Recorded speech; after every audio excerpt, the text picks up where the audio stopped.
Hi, everybody. Hi, Kat. Folks are joining. That's great. Let's give it a few minutes. I think we're expecting a pretty large group.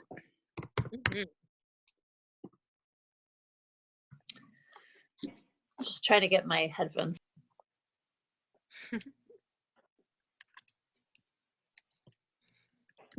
Hello. Hello.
Hi, friends.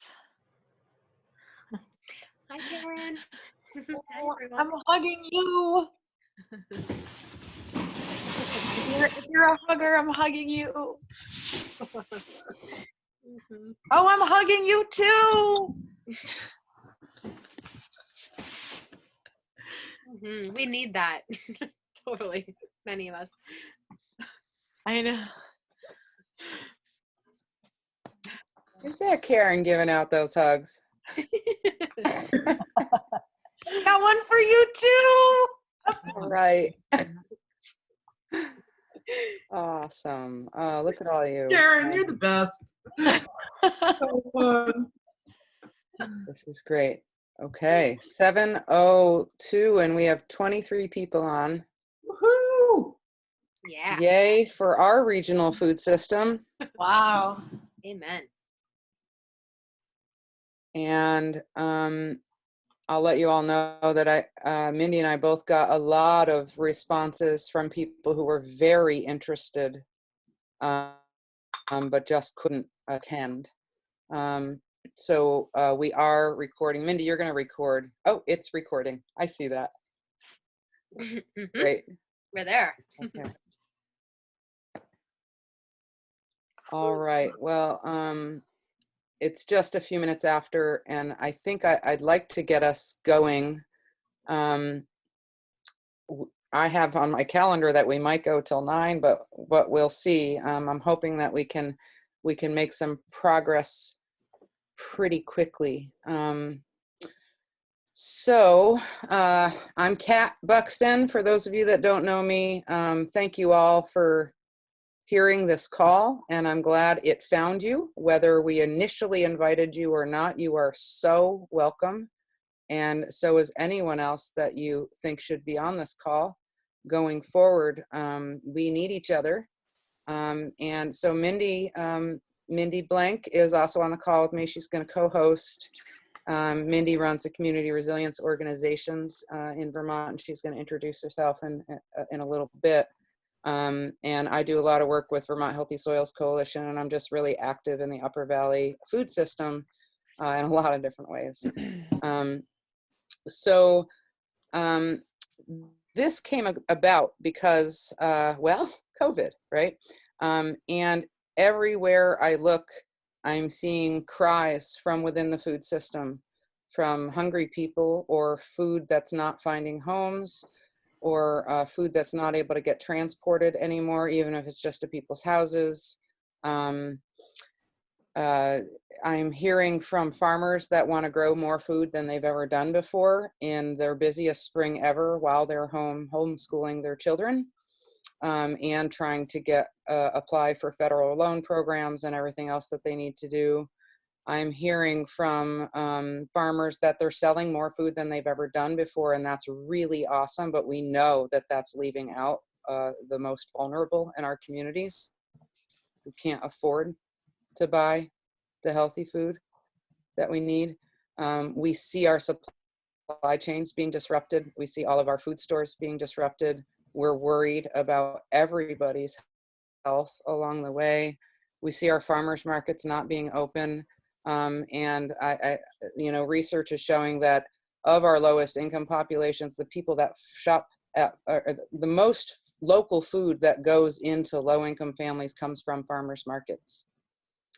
So by not having farmers markets, that's a real problem. We're also hearing that EBT cards and SNAP benefits are not being able to be used in the same ways that people are used to using them, because we're having to switch to credit cards or phone orders, or the transportation's not there, farmers market money. So these are all really loud alarms going off in my head all day long, every day. And it goes on.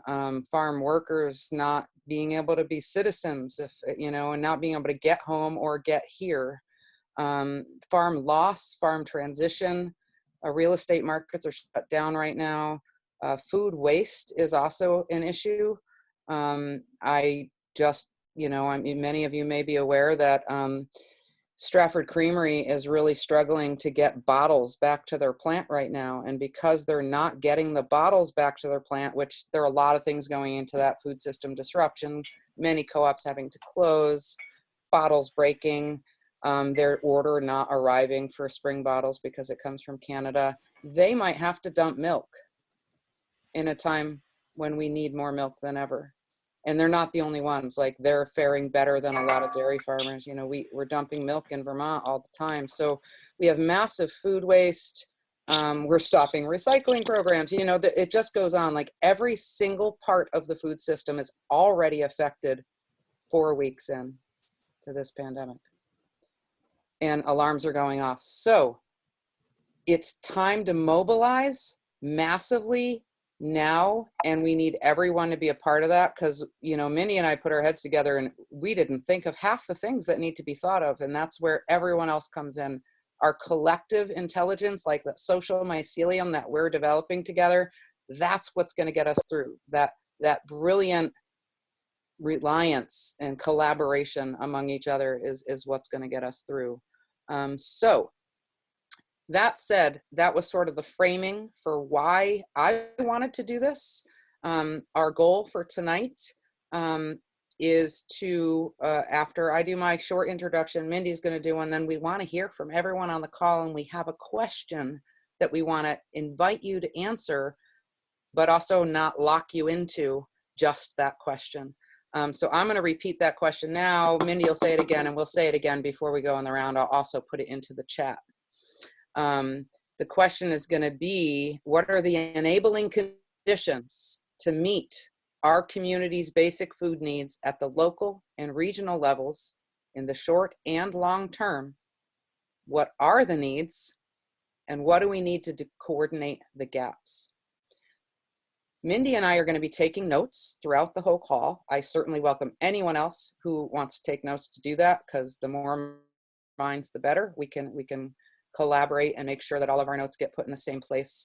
And we're also working off, we're building a spreadsheet of issues where, just a place where we can all look to close those gaps. And right now it's really messy. I got a template from our good friends at Rural Vermont, who have been doing amazing work on regional food system building statewide. And we're going to try and use that as a template and modify it to be more locally relevant. Then we want to share it out with all of you and invite you to fill things in and share and share. And we're going to build this together. We're also thinking already that next week at this same time, we will hold another meeting. This meeting will be recorded and shared with whoever needs to see it. And all along the way, your capacity is so welcome to this process. I'm totally tapped out, but I can't not do this work because there's nothing more important.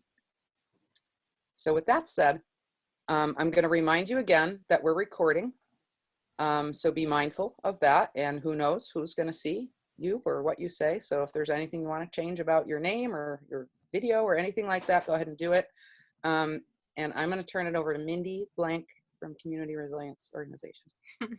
On that note, that makes me really want to censor myself, but I'm not going to. and you know, in the past month or so, really diving into this pandemic work, I haven't yet come up upon another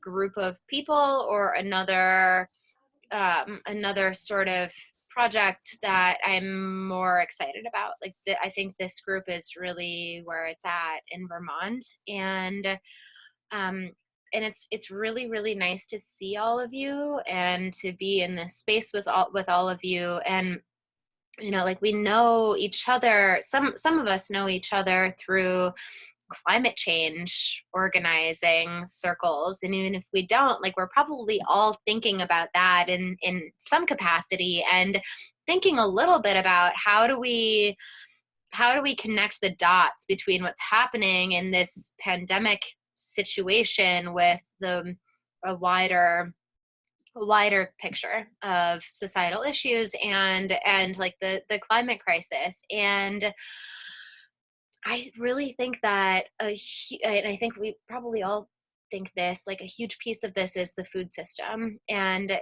Kat addressed all of this so beautifully and so perfectly, and I don't have that much to add here, but like I think that this is the space that I personally feel the most hope in, is our food system and our regional food system, and transitioning now for the acute needs of the pandemic and the acute needs of the climate crisis and longer term needs of you know, a lot of factors here.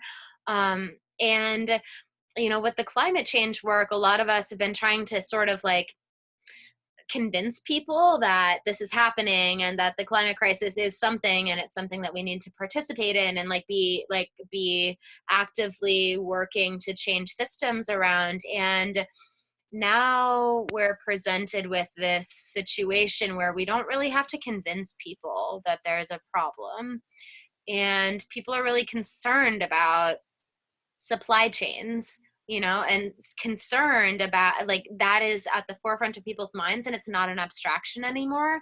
And so I think like there's probably been a glimmer in a lot of our minds of like, like how do we continue this momentum and these conversations that are happening? Because like I've been witnessing conversations that are like posing questions of how do we feed everyone and shelter everyone in our communities right now? And that's an urgent question all the time, not just in the pandemic time when it's impacting survival of white people, you know, like this is a much wider thing. And so like how do we weave these threads and these solutions through wider, longer term situations? And fully recognizing that the pandemic that we're in is heart-wrenching and serious to like actually address. And so like how do we do this? How do we solve these problems, these like big large scale problems now and for the longer term? And so what Kat and I and a bunch of others have been talking about, and a lot of you, and that's why we wanted to convene this conversation, is because these conversations are happening in parallel, and we want to bring them together a little bit, because we believe like in our region, there's so much people power, and we just like want to harness that, you know? And so how do we do that to feed people, like actually feed people in our communities and support these local food systems and food justice systems. Like how do we do that, and how do we mobilize now to make that happen? And so a big part of this in my mind is about like empowering personal agency and people's like desires to do certain projects and to act. Like, yes, like we want to do that, and like what can we do to think through some of these big questions together. And so that's a bit of the context of this conversation. So so hopefully now most of the conversation will be like between all of you and with all of you. And Kat and I just kind of wanted to introduce the context for like why are we convening all, like why are we trying to do this, but this question that we're trying to get at, and a bunch of others, but this golden question kind of like, what are the enabling conditions to meet our community's basic food needs at the local and regional levels? What are the needs? What do we need to do to coordinate gaps now and into the future? And we have people on the call right now who are farmers, people who are involved in the food shelves and the food distribution systems and farm to plate network, and local level growers, and like regional coordinators, like a bunch of different types of people that are like, we feel like you're amazing humans who have a lot of these answers. And if we can bring a lot of these puzzle pieces together, we can have a clearer picture of what that puzzle even is. So I want to turn that question back to all of you. So, and Kat posted it in the chat. So I'm wondering if we can go around and try to have a little bit of that conversation. So maybe each person can have about a minute to try to talk about that, from where they're coming from, what they're doing, and like what they see moving forward, and just like kind of try to tackle that question with what's coming up.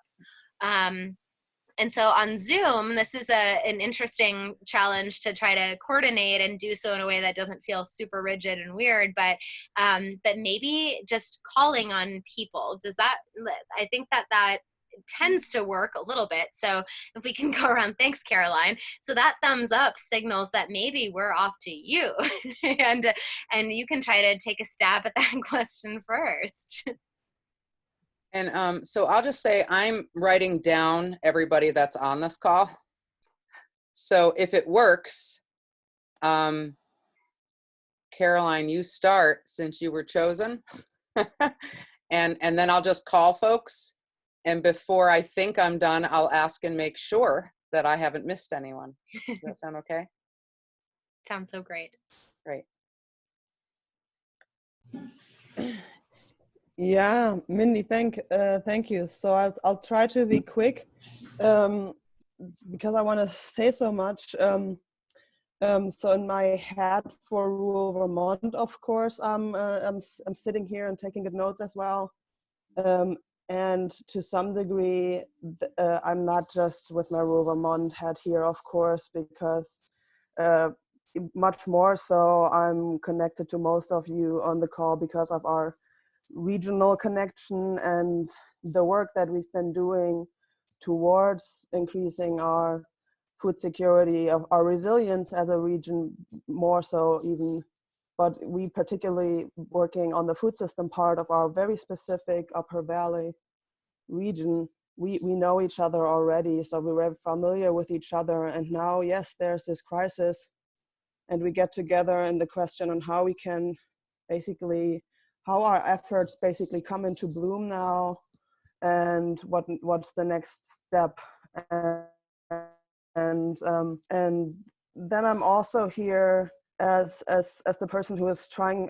So aside from the rural Vermont job, I work in the co-op, and that gives me really a lot of sanity right now. Just being able to run around the store and packing the grocery bags, having some contact with my colleagues, and they're all food activists for me as well, and so most of them are not intellectualizing it in any way and seeing it as conceptual as we talk about it in our circle here, oftentimes they just, you know, we just share the love for animals, and they have horses or, you know, ruminants and stuff, just out of the pure love for agriculture.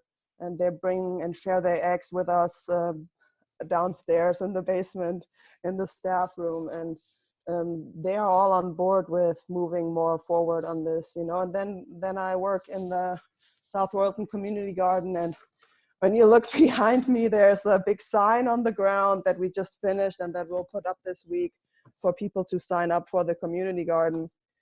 Because I think, you know, revamping Victory Garden kind of atmosphere, for me, really the community garden is the most immediate addressing of this kind of question that, you know, just coming together. And I mean, a garden, just through the bed structure, you're automatically kind of at least 3 foot away from each other, but usually you work at different speeds, and working in the garden, you're usually far apart from each other. And we also have a sink, and like we're working with the community garden network to understand what kind of protocols we have to put in place. But it's just a way to become active, to use the time, to be grounded, to learn about your foods, to cultivate. It has really a lot to do with cultivation. And in the end, we'll be able to donate food to the food shelf through this practice. Last year, we donated $3,000 worth of food. Of course, we hope to get better this year. We'll have a big batch of sweet potatoes. And yeah, and I hope that our sign really attracts some people to do this, and maybe we can also, through our networks, be a guidance of people doing just more growing their own at home as well. And I leave it at that.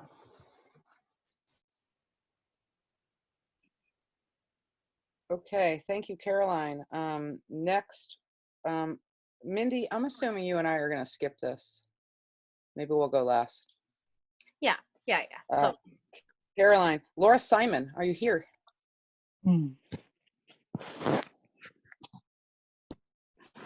Welcome, Laura. Hi, how are you? Great. I'm not sure if you can see the question. Would you like me to repeat it to you? Sure. Okay. And feel free to expand upon this question as needed. So we are asking, what are the enabling conditions to meet our community's basic food needs at the local and regional levels now and into the future? What are the needs, and what do we need to do to coordinate the gaps? So it's a big question. Yeah, I'm not prepared to give a lot of the answer, except that I think we need to reach out to people who connect us to groups who maybe aren't heard. I just signed up to bring food to people who are in motels because they're homeless. And I think that's the important thing, is make sure we get folks who aren't normally having a voice of saying what's needed to find out from them. And I have to learn more about how to make food. Even though I listened to things and tried it hands-on, I need to learn more. So I think that's probably true for a lot of people. Thank you, Laura. And Becca, thank you for that suggestion in the chat. Of course, not everybody knows each other, and we should be introducing each other. So once again, I'll just say I'm Kat Buxton. The first person who spoke was Caroline. Caroline, can you wave your hand so everyone sees who you are? That is Caroline Gordon, who works for Rural Vermont as their policy advisor extraordinaire. Legislative director. And she lives in Tunbridge and works with the community garden in Royalton or in Tunbridge? South Royalton. South Royalton. And Laura, before you hang up there or mute yourself, do you want to just give a little introduction to who you are? Sure. I've been a social worker many years and a special educator. Currently, I'm a substitute teacher, and I work with Upper Valley Apple Corps when we're doing stuff, and Resilient Hartford, XR Upper Valley. I guess that's about it. And, like 350 Vermont. I have worked at the community garden here in Hartford. Thank you, Laura. Next on my list is Suzanne's iPhone.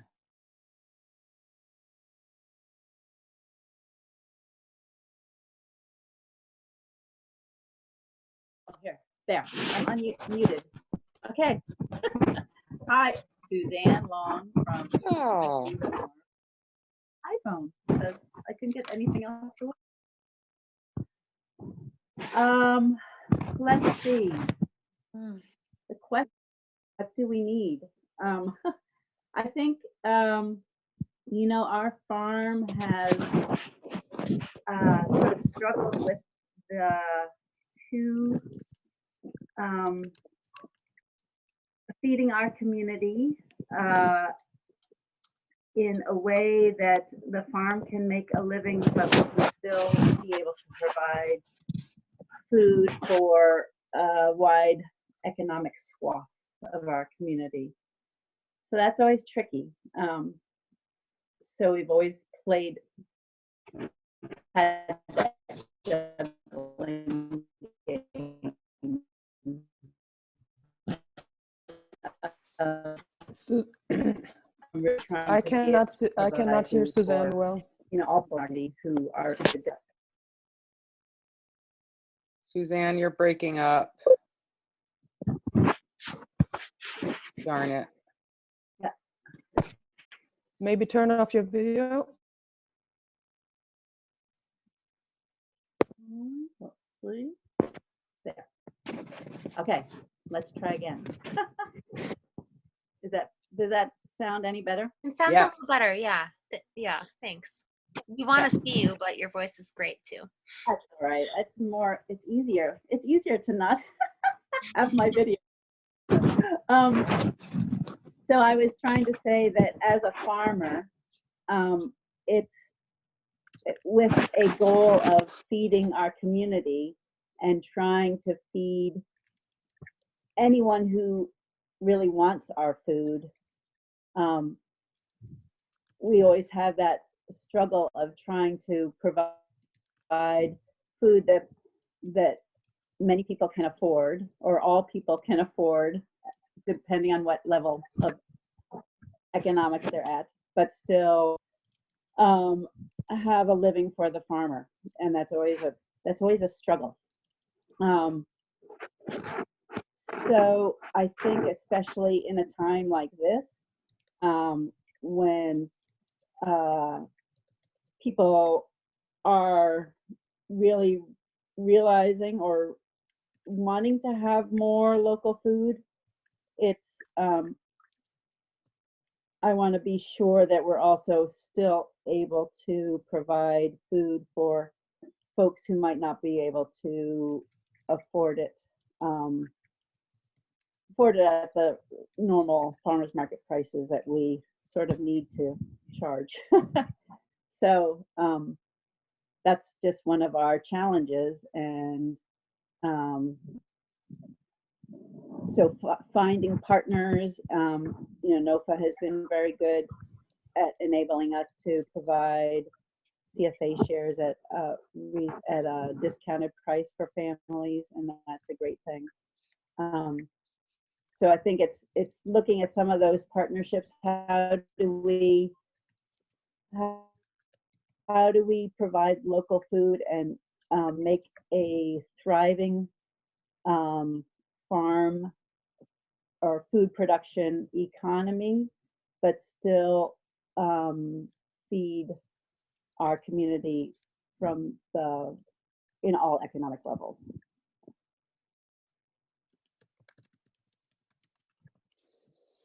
So there we go. Thank you so much, Suzanne. Next on the list is Stephen Leslie. And Stephen, I see you're on twice. Does that mean Carrie's with us too?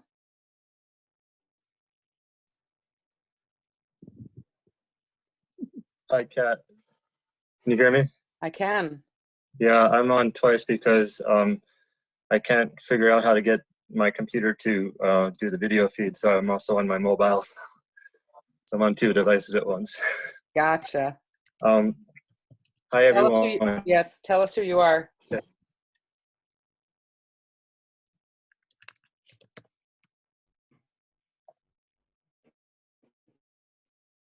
Uh-oh. Okay, so I'm Stephen Leslie. I'm a farmer at Cedar Mountain Farm, also a co-owner of Cobb Hill Cheese, and both businesses located at Cobb Hill Co-housing in Heartland, Vermont. Can you hear me still? Yes. Oh, I think we froze. Yeah, you sound good. Okay.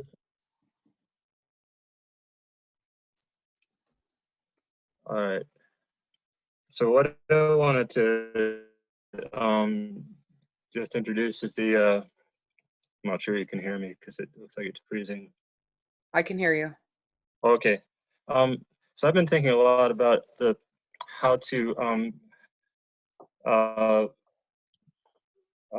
communicate that the pandemic is a symptom of biodiversity loss and land degradation and colonialism and imperialism, and that it's all connected to everything that we've been talking about with issues of climate over the last couple of decades. And this is like really the first big wave to hit not only the global south, but the global north at the same time. And what I, following on Suzanne, a venerable farmer, I really want to figure out how do we move to a place where we, as a society, and here in the Upper Valley, here in Vermont, New Hampshire, create the changes to start to honor and recognize soil as our basic infrastructure, and really just be bring that consciousness, that awareness, because it seems to me it's our only hope of moving forward as a species that has deserves a place still within the web of life here. And you know, in practical terms, that means we really need to start pressuring our government at every level to recognize that we need to incentivize regenerative practices on the land. And not just for farmers, but for foresters, for landowners, land managers of any size, but particularly our farmers right now. We need to be incentivizing and transitioning to these regenerative practices and you know, looking towards the future, you know, in Vermont, we have the potential of really pushing hard for the Vermont New Green Deal, and you know, really rallying behind that and mobilizing behind that when we can get back out and gather. And then just on a personal level, here on our farm, we're really struggling to move into more regenerative practices with our, you know, we've been practicing intensive management grazing on about 50 acres and trying to learn how to fine tune that. Shout out to Sarah Flack if anybody's interested in learning more about that. And also moving towards some no-till practices in our market gardening. And then we've been working with draft horses over the years to try to reduce our fossil fuel impact and compaction of our soils. But you know, we're trying to do this in this cutthroat capitalist system that's just aimed at killing small farmers, wiping us out off the face of the map. So how do we change that structurally? That and I think that this is the opportunity we have right now to, because so many folks are waking up to the importance of a resilient supply chain, and that the more local it is, the more and more diversified it is, the more resilient it is. So there, you know, totally recognizing the terrible pain and suffering that's going on in this moment, still also seeing that just like out of the Great Depression era of our country, this is like such a watershed moment for brilliant change to occur. And so thank you, because I feel like this meeting is all about recognizing this moment. Thank you. Thank you, Stephen. I just want to say I'm impressed with how many farmers are on this call, because like you're the busiest people I know. Thank you so much. Speaking of which, next up, one of the busiest people I know in the whole world right now, David Zuckerman. Well, I think we're all busy in a lot of ways. Our minds are going. Excuse me, Dave, I just got your note in the chat that I should let the next person know who's up. So after Dave will be Chris Wood. Yeah, I'm really here to listen a lot because I have done a lot of talking and Zooming every day for the last 30 days. I can let you know things that you already know. My sense of helplessness in some ways is higher than it's been at most any other time in my life.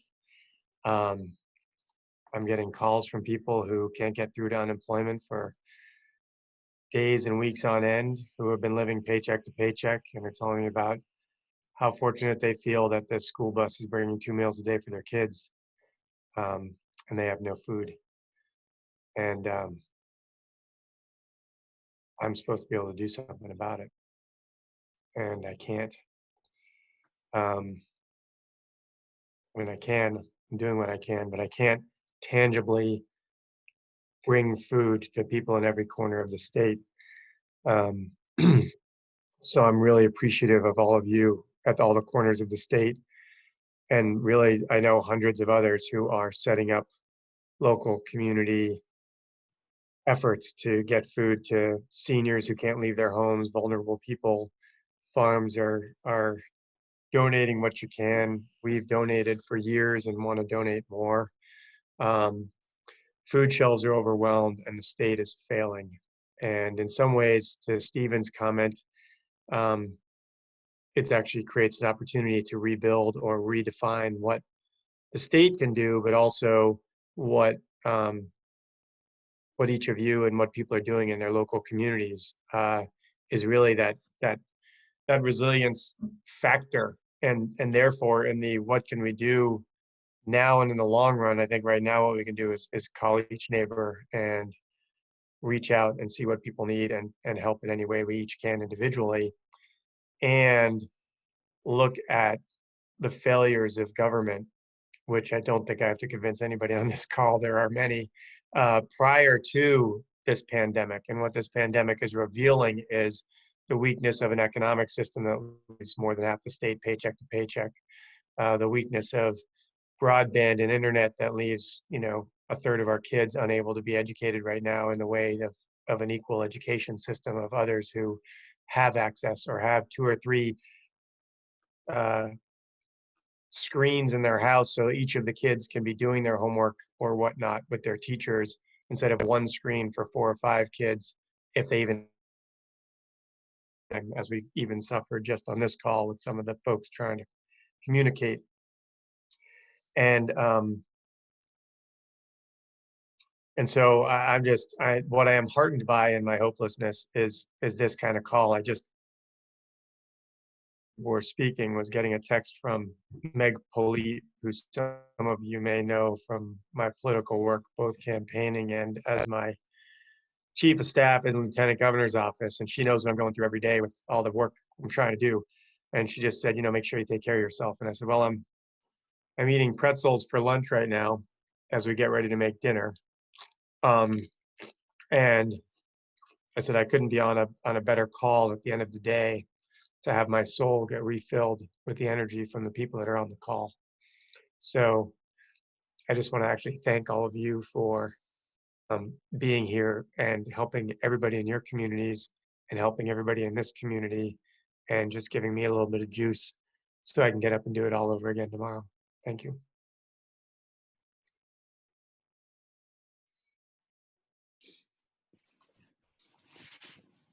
Hi. Oops. Who's next? Okay, after Chris Wood is going to be Carolyn Fry, and then someone who is just Jim. Okay, my name is Chris Wood. I live in Tunbridge. I have worked for a long time with an organization called BAIL, Building a Local economy based in South Royalton. We have a fabulous storefront on the green that it was a community space and now is the sort of emergency supply center for the town of Royalton. And the sort of the location where the mutual aid group gathers supplies that are needed for, well, mostly it's masks and those kinds of things that the mutual aid folks need. Not heavily used actually at this point. And the other thing I should say, I'm on the board of Rural Vermont. I'm an active supporter of that last person who spoke for governor. And I think I know most of the people on this call. I don't know everyone, but I know a lot. So I have a bunch of crazy ideas. Some are inspired by Molly Wills from Rural Vermont. Had this idea that we start spreading these free seed packets around that came from, I forget who it was, Johnny's, I'm not quite sure. But anyway, just this idea of let's put seeds in the hands of like virtually everybody. And at the same time, I got this email from a friend, Nikos, who is works at Fedco Seeds, and she sent me this thing about the Cooperative Garden Commission that used to be called the Victory Gardens. So I'm loving the idea of doing things out of the box this time that are really community based, like getting everybody, as Caroline mentioned, getting involved in the garden, getting involved in gardens at home, supporting, of course, incredibly supporting all the farmers who are in your community. And then I was trying to think, one of the projects that it's a little pre-pandemic was working with Mindy and some others around a resilience hub and the development of a resilience hub. So I am very interested in how synchronous, in some ways, this pandemic has sort of raised up through all of these different actions that are happening in our communities. So much about building local capacity. And the idea of a resilience hub is something that's emergent in our town. There's been conversations, there's a good number of people on this call who are part of that. And so I sort of see that as a local, non-governmental, community-driven idea that can help us in these kinds of crazy situations. We have the climate crisis to still deal with. So it's not like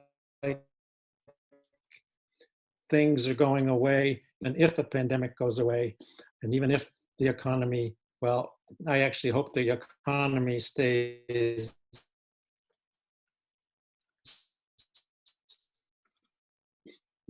below growth, go there. And probably I'm out of my more than 1 minute time, so I think I'll pass at this point. Thank you.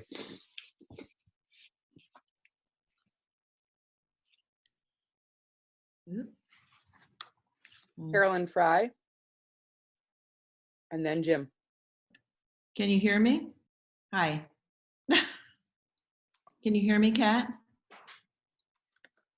You're good. Good? Yeah. Okay. Yes, I was muted, sorry. Okay.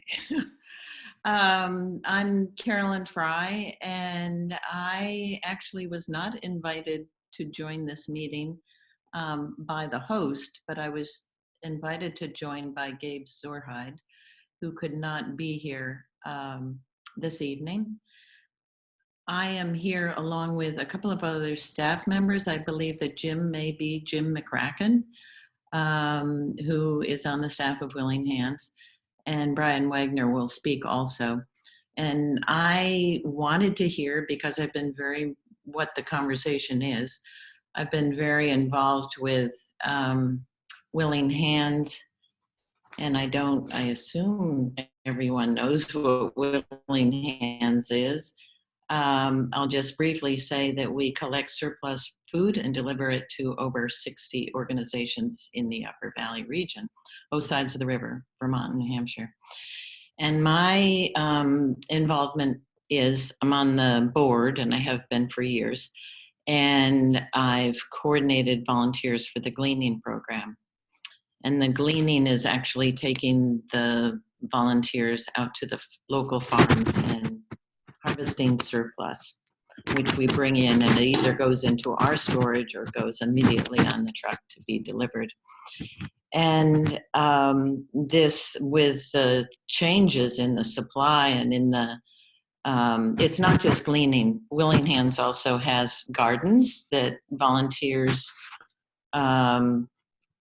plant and maintain and harvest. Jim or Brian will talk more about that. But the scene is changing so dramatically by the day in terms of supply and in terms of need and so on and so forth. Gabe has been very involved with the Upper Valley Strong, and particularly the food piece of it. So he's helping to coordinate for the whole region to assess the need and to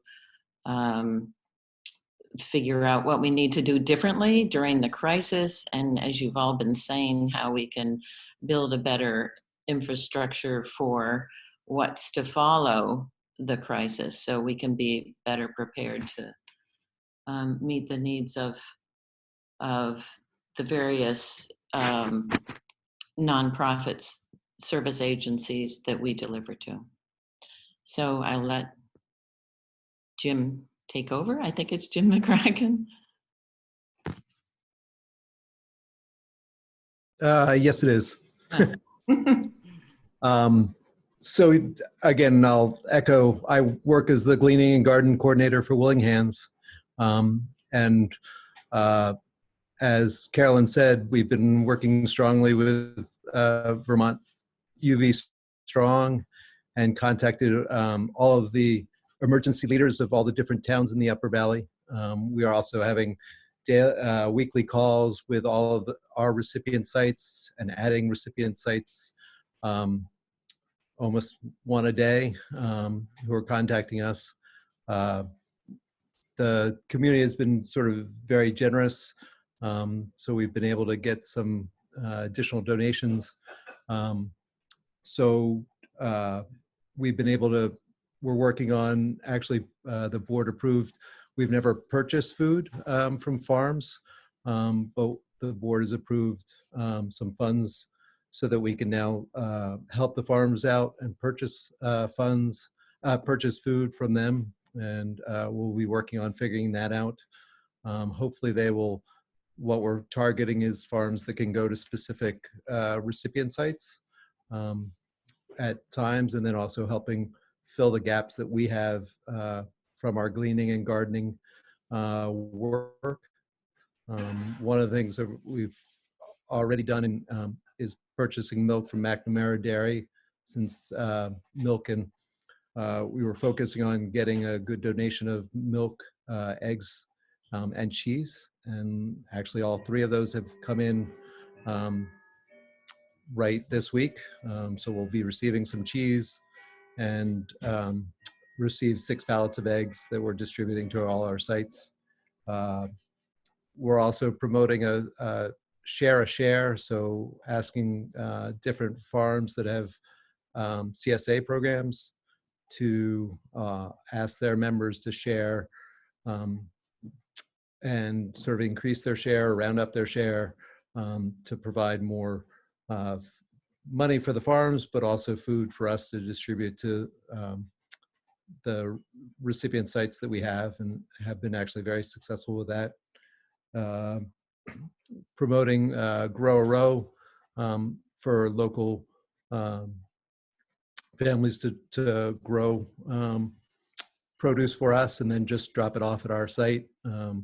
It's new for us, again, because we now have a facility where people can come and visit and drop off extra produce that we can distribute. We gave seeds to Vital Communities, and they're sending them out on bus routes with the children's lunches, so to encourage children and families to grow their own food. Have three, actually now 5 different gardens that people will be growing for us. UVLT has a garden.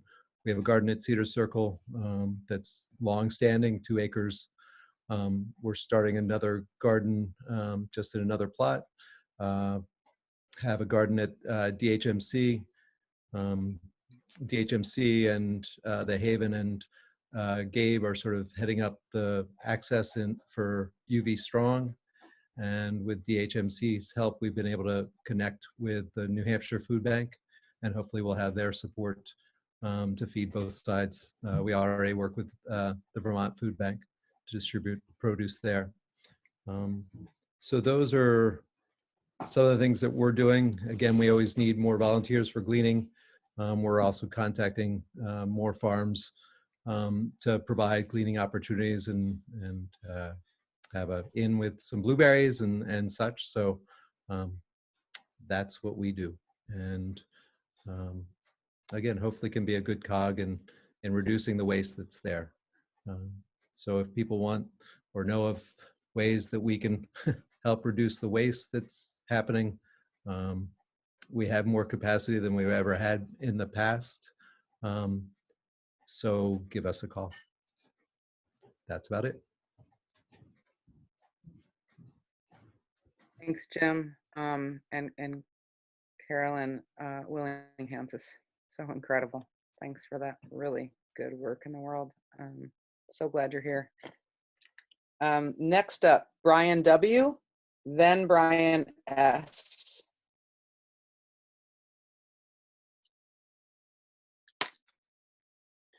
Yeah, this is Brian Wagner, and I just accepted the position of recipient site coordinator for Willing Hands. I've been volunteering with them for the last 2 years in the gardens with Jim and Caroline, and I'm still coming up to speed, but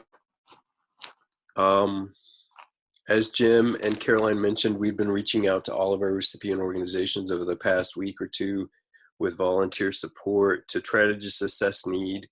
They're speaking of increased needs, even in the spite that it's the hardest time for us supply-wise to fulfill. As Jim mentioned, we started purchasing to try to supplement and support. And I think as Caroline mentioned, we originated as a food recovery organization, but in the context of Corona and the increasing need, we're looking to adapt and evolve in the ways we're capable of, mindful of our capacities. We've beginning to reach out to new, larger producers and other distributors in the region to connect during this disruption of the food chain. Volunteers are still supporting, as Jim mentioned, in our gardens and at our facility, culling apples, broad forking garden rows, and pre-packing deliveries in the context of changing the way we present the service to our recipients. And even still, like I was on an email today relative to some members of our community that are they're at hotels and are having food insecurities, and so we're looking at potential ways to try to meet those needs, potentially reaching out to restaurants and seeing if we can support their employees and Mm. the needs of our community at the same time. And so, you know, I keep saying to those that I talk to that if we can, we will. The needs of parents, so we're just trying to do the best we can.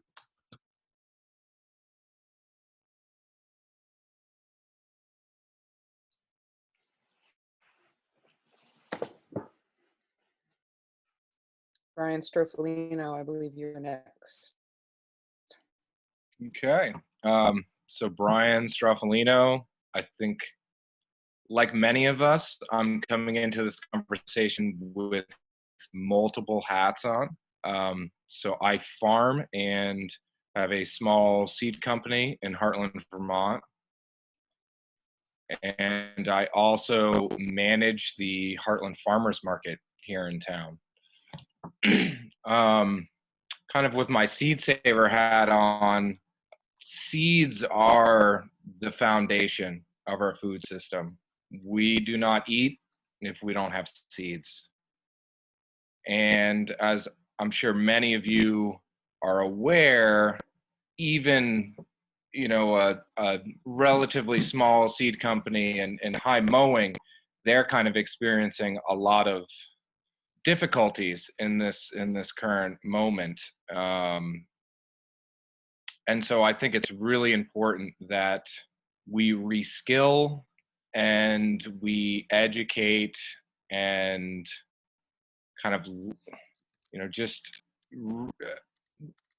incorporate seed saving into all of our lives, because the home garden is an amazing place to be saving seeds with regards to a lot of crops. There are some things that can be really difficult, but just the attention and the care that can be provided in a small garden just really increases the quality of the seed, and I strongly advocate that we all engage in some form of seed saving, whether it's just one crop or it's multiple crops.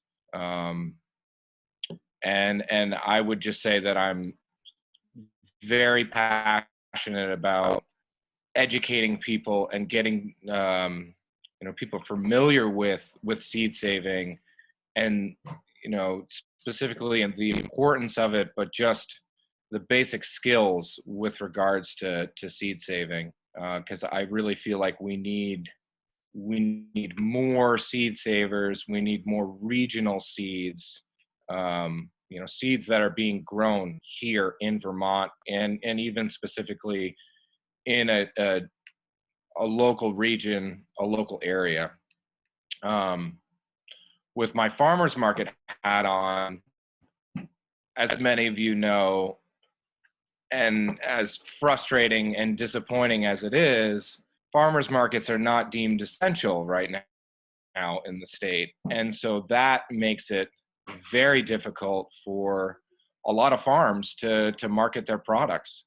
And so our market, as every market in the state, is just in a state of just utter, frustration, but we just don't know how to really proceed. Although I will say that our market is heavily pursuing an online ordering platform. And I think we're in a really unique position because one of my really good friends developed our website for our seed catalog from scratch. And so I have enlisted his support and help, and we're building a platform from scratch that we will be in control of, that will be catered to our specific needs here in Heartland. And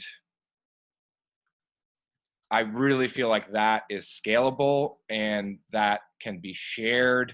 And, I've got the support of my friend and the buy-in from my friend to use our market as, you know, kind of the test dummy, but keeping in mind that, you know, this is open source, and we can share this, because a lot of markets are pursuing these online ordering platforms, but, you know, don't have the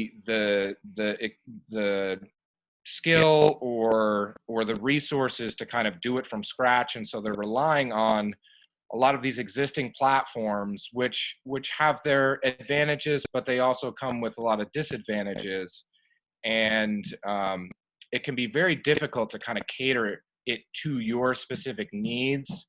You know, there's just a plethora of these online ordering platforms, and a lot of them have benefits. But if you really want to, you know, be in control and be able to create something that's truly going to work for what your local needs are, I'm really advocating that if you can do it, you kind of build it from scratch. And we're very fortunate to be in that position, and we're pretty close to kind of having something that we can launch. And so I think there's huge potential for food hubs and kind of using this online ordering platform to kind of expand beyond, you know, our specific little town here in Heartland, as rich of an agricultural community as we have. I think just the Upper Valley in general is very rich in farms and farmers and producers. And so I think there's really great potential to kind of create a more broader food hub. And I'll just add that specifically myself and Heartland, we are really fortunate to be working with a gentleman named Tony Grasso. He's kind of a friend of a friend, but he's actually helped create, manage, operate regional food hubs in Massachusetts and in Kentucky, on, you know, pretty good size scale, one of which was like 35 plus farms, and you know, over 300 CSA members. And, you know, I don't want to take too much time, but I think the CSA model has a lot of potential, but what we're doing in Heartland is trying to focus more on the ability to have farms and producers list individual products which people can pre-order. Because if you were talking about socioeconomic issues, the CSA model only works for people that have that expendable income. And of course, right now, people living paycheck to paycheck, they can't afford, you know, a $300, $400, $500 investment in a CSA share. But I think there are some people that can, and so having that potentially in tandem with just being able to list products from farms, have people pre-order, and then distribute them at a central location. And I know there's some gray areas around that, and how that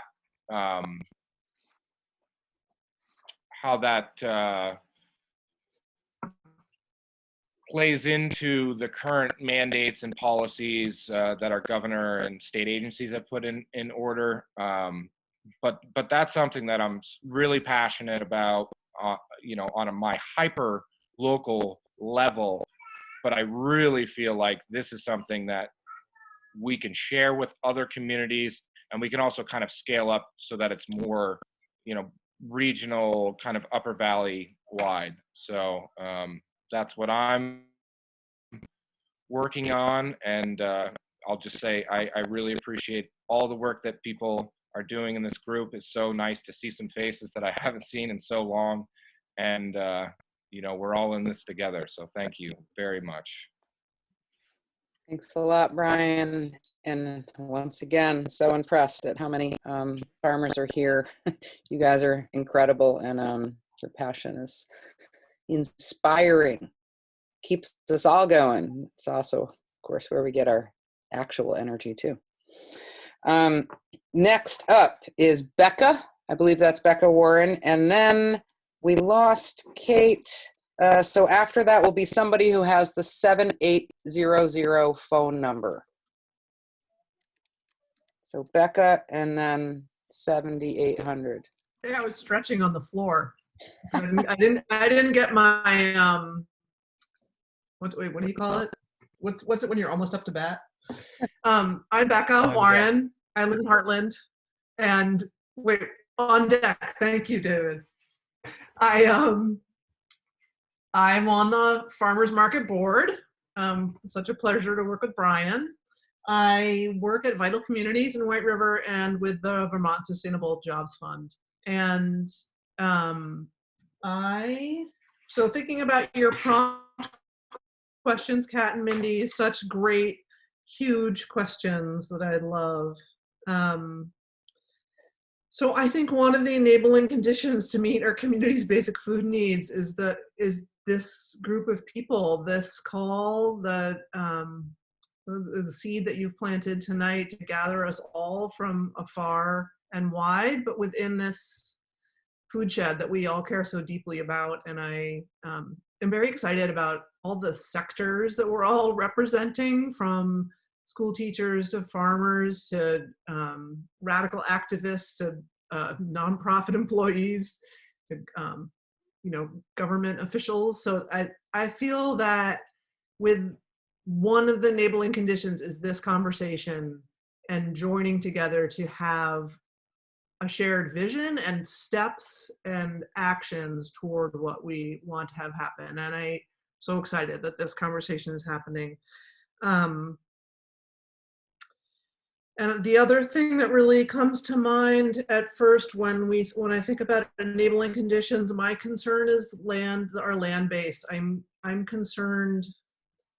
I know there's so many wonderful efforts that we're all making to preserve our working landscape for food production. And I feel it's a real advantage that we have as we face the crises of our own making in the coming decades. But I do want to make sure we maintain our agricultural land base in a way so it's accessible for food production. So I guess that's something I would just name specifically.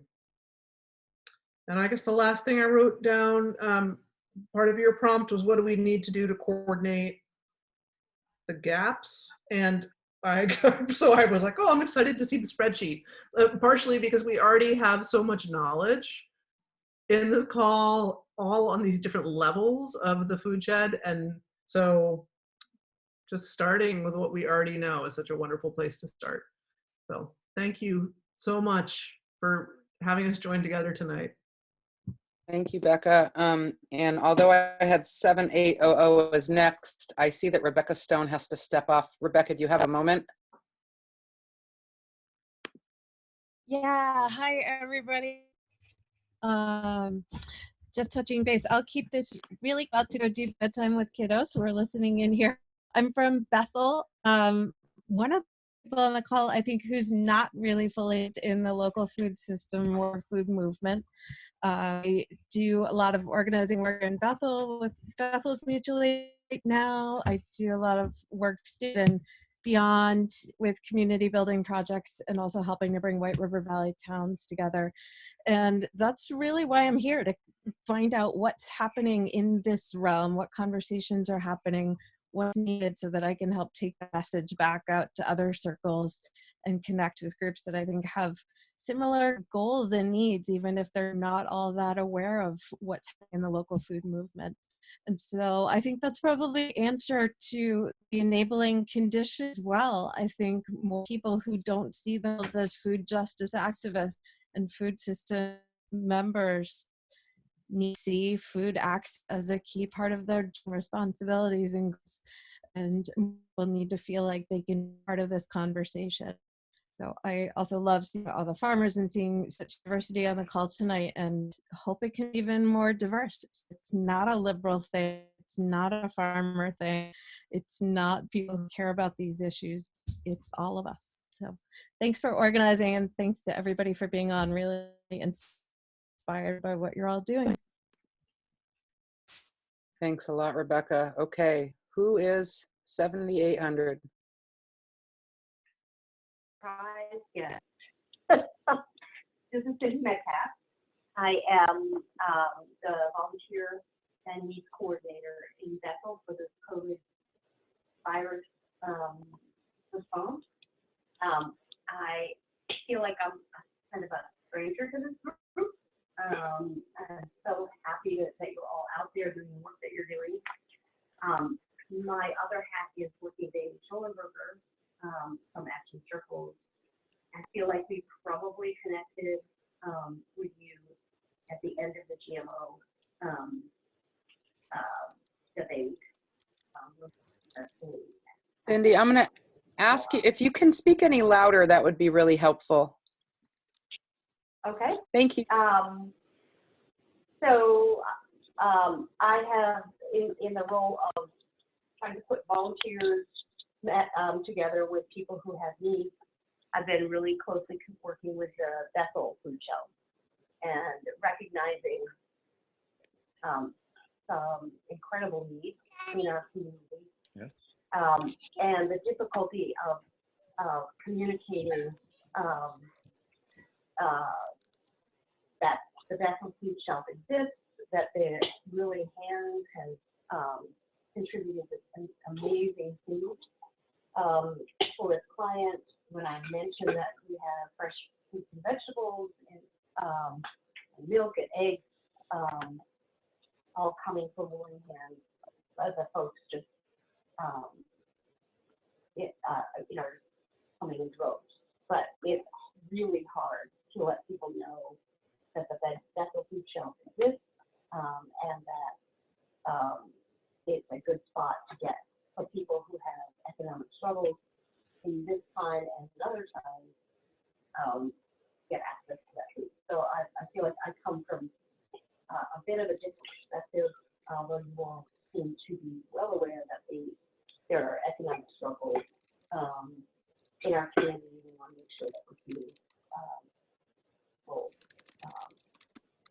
in healthy ways, and they also want to be fed in healthy ways, and it's very difficult for them to access food. So I'm interested in what you all are up to, and love the idea of community gardens. The Willing Hand has an incredible model from what I'm hearing, and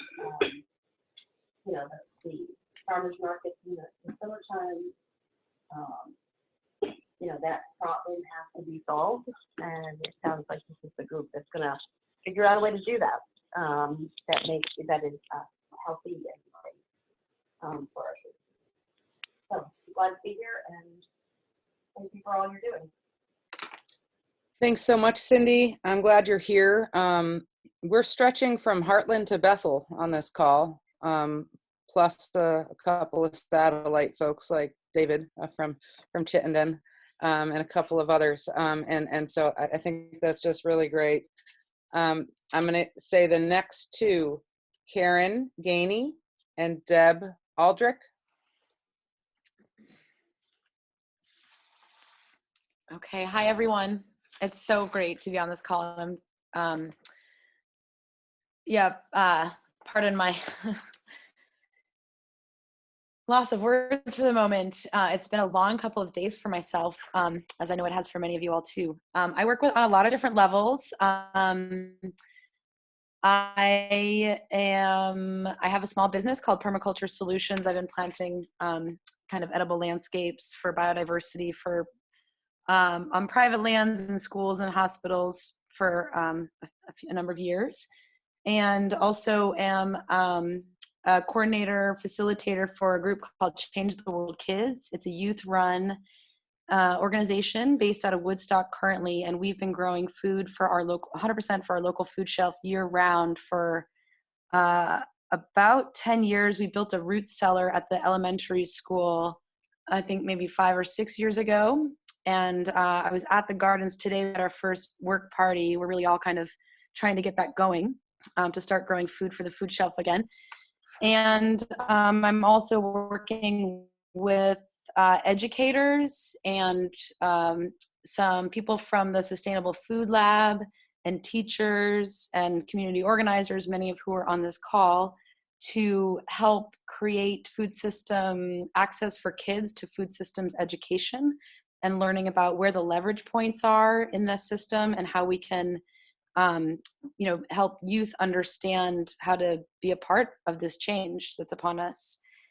And and other than that, I'm just kind of, I wear a lot of hats, and I'm excited to be here, and I'm really looking forward to once we kind of identify what the gaps are. I think that we have a lot of incredible minds and resources to really create a beautiful map for all of us, so that we can help other people find their place in this amazing little mycelium network that we all are.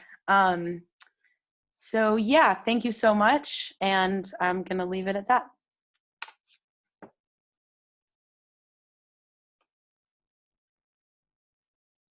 Hi, can you hear me? Yes. Hello? Okay, good.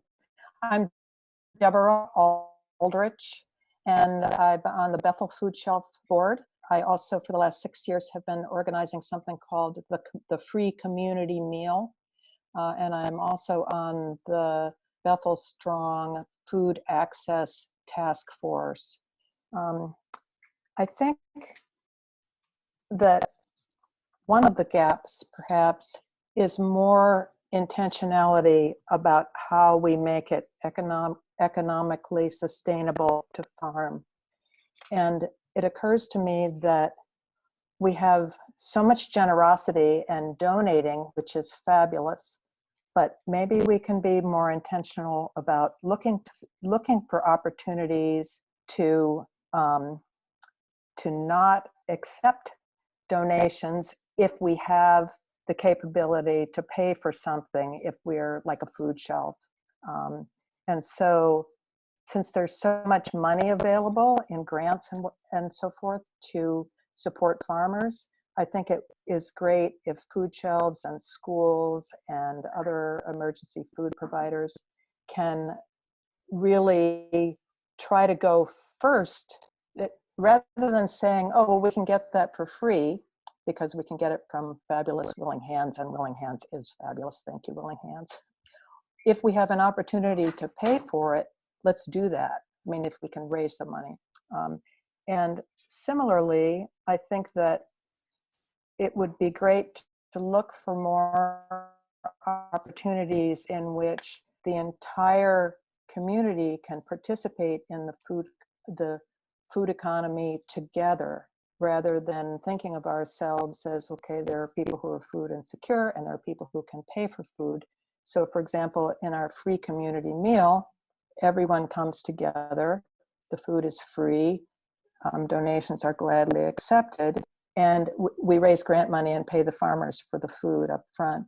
And it turns out that the donations that come in amount to about the same amount that we pay for the food. And so wouldn't it be cool if we could also have free community pantries in which we like maybe at first we raise grant money and we pay farmers for food, and we also provide opportunities for food hubs to accept money to transform surplus into prepared food, so that rather than the surplus all just being donated, it's going through something that can generate money for the food hub. But so then anyway, in this free community pantry, everyone comes and shops at the same place. It's free, but if you are able to pay for it, you pay for it. There you go. I'm finished. Wonderful. Thank you. Awesome, Deb. Thank you. Mm-hmm. Yeah, that's really great to know what's happening in Bethel. Next up, I have Eleanor Reed and then Elizabeth Cadle. Okay, hello. My name is Eleanor Reed, and I'm not on this call because I am involved in this movement or anything, so I'm definitely here more to listen than to talk. But I volunteer with the Upper Valley Haven, and just I've been appreciating seeing how adaptive we've been to the situation, and how, in general, responsive that organization has been in its setup. But I'm really curious to learn more about different parts of the food system and how to ground things more locally. So thank you. I think I'll just pass it on there. Thank you for being here. I'm so glad you're here, Eleanor. Yes.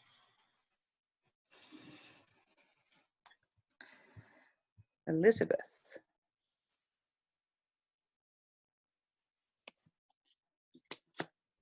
Yeah, hi everyone. This is Simon Dennis, standing in for Elizabeth using her computer. Yeah, I am director of the Center for Transformational Practice, and also engaged in this conversation through my connection to the Upper Valley response team and the Hartford Select Board. And I guess what I'd say is that for me, the thing that jumps out as the conditions which would lead to our ability to build a food network that could meet the needs of our region is the courage to bring a conversation about collapse into a broader into spheres where it hasn't been able to take place and where it hasn't been able to be talked. On one hand, we're experiencing a form of collapse, but the more I think about it, the more I feel that the collapse that we're experiencing is sort of a precursor or a warning shot to the collapse that we've been talking about for years and years, and collapse that goes to affecting our lives, make the coronavirus seem like just an hors d'oeuvre. So with regard to the work of the municipal sector, I've been thinking a little bit about the potential for a revival of the town farm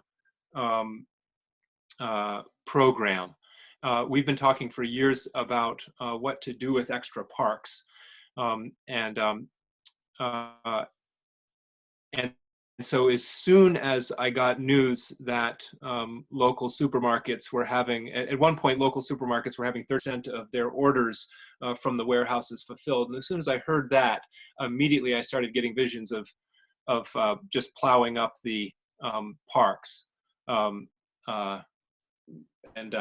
Maybe no-till gardeners among us would say, no, don't plow. But anyway, what I mean by that is setting up teams and a network of a wide variety of different participants to engage in food production on what was previously soccer fields and baseball diamonds.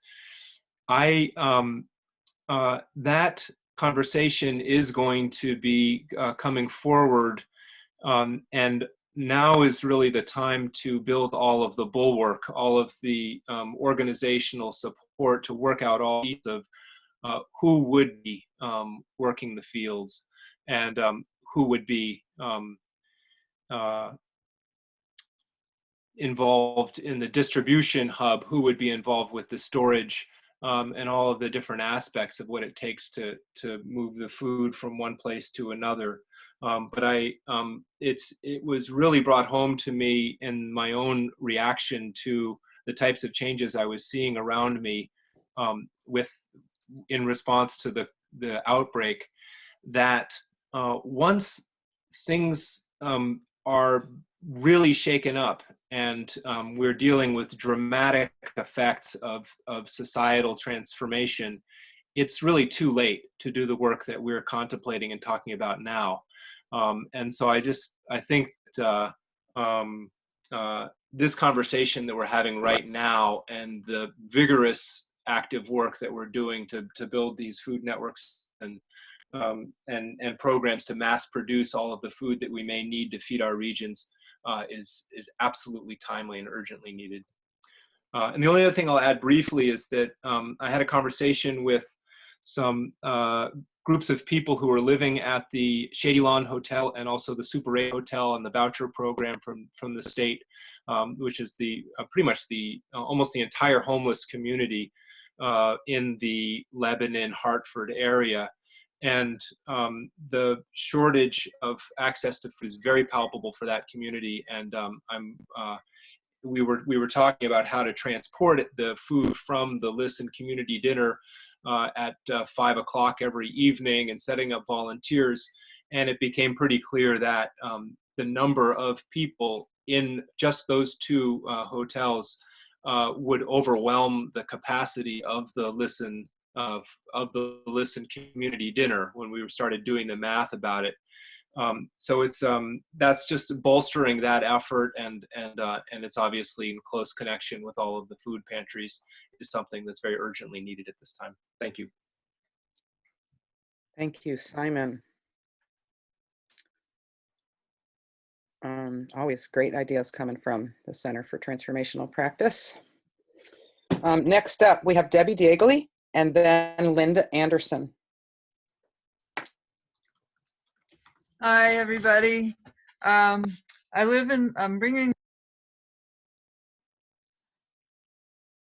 further south. I live in Weathersfield. I work in Springfield. In the past, I've worked at a number of nonprofits and been involved with lots of the organizations represented here, either directly or indirectly. But now I'm more of a in the semi-retirement, I guess, working part-time in Springfield. I'm just totally impressed with both the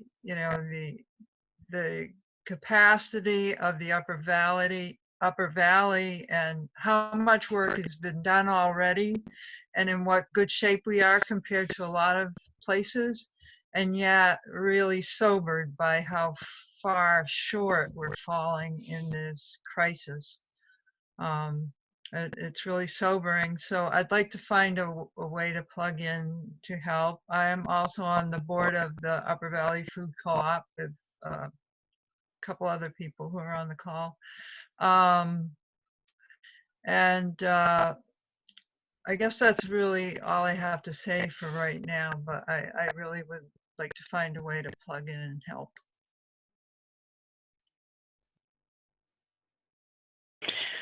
I'm Linda Anderson. I am with Capstone Community Action, serving out of the Randolph office. I've been working with the White River Valley group, so as Rebecca Stone said, reaching out to these groups to figure out how we can bring information and ideas back to build those systems in that area. Some of the things that I'm seeing representing a large portion of Orange County, Northern Windsor County, and then a couple of towns out of Addison County, there's a big disparity in resources that are available among the communities that we serve. So some of our regions have fabulous networks. They have great food shelves. And then we have a food shelf in our region that is open 1 hour a month. We have areas where we have really strong mutual aid networks set up, and others where pretty much what the community has the capacity to do is send out a mailing. There's not much capacity to set up the volunteer networks and things like that. So trying to figure out how we can work on a more regional level to provide supports across those areas that maybe don't have access to those resources. Working in anti-poverty situations, we look at the fact that there are broken systems. So we're set up to provide Band-Aids, but we don't actually fill the whole gap. So our food shelves are meant to be supplemental, and they hopefully can supplement 3 squares, but it's rarely enough to actually supplement the full need. So if we're looking at gaps and figuring out how we fix that, are there ways that we can fix these benefit systems where fix our rules so that we can actually fill the gaps and have the resources to fill those gaps? Are there ways to fix the rules so that the benefits cliff isn't quite so steep and we have people who make too much to get benefits but not enough to actually meet their needs? There are specific barriers for our homeless households who may not have access to be able to cook or prepare food. So while having squash or something is fantastic, if you don't have a way to prepare it or cook it, it's not going to do you much good. Other gaps that we see, let's see, rules around the ability to share resources sometimes make it tough. You know, it'd be great if one food shelf had food that they didn't need and another one could use it if there was a way to simply move that food. But sometimes, depending on the funding source, that's not possible. In our Barrie office, we have the Community Kitchen Academy, which is an amazing program that allows us to take food out of our food shelf and repurpose it. So if we have produce that's about to turn, our Community Kitchen Academy can turn that into meals that can be frozen and then sent back out through our food shelf. So food isn't going to the waste stream, it's being reutilized. So finding ways that we can improve and create more programs like that would be fantastic. Short and sweet, hopefully. I think that's all that I have to add to the conversation right now. That was an amazing ad, Linda. Thank you so much for being here. That was great. Next up is Maddie, and then Michael Saka. Hi, my name is Maddie. I'll try to make this pretty brief insofar as it's relevant. I worked at Cedar Circle as a farmhand last season, and this season I'm going to be working with Karen, who's on the call, with Permaculture Solutions. Very excited.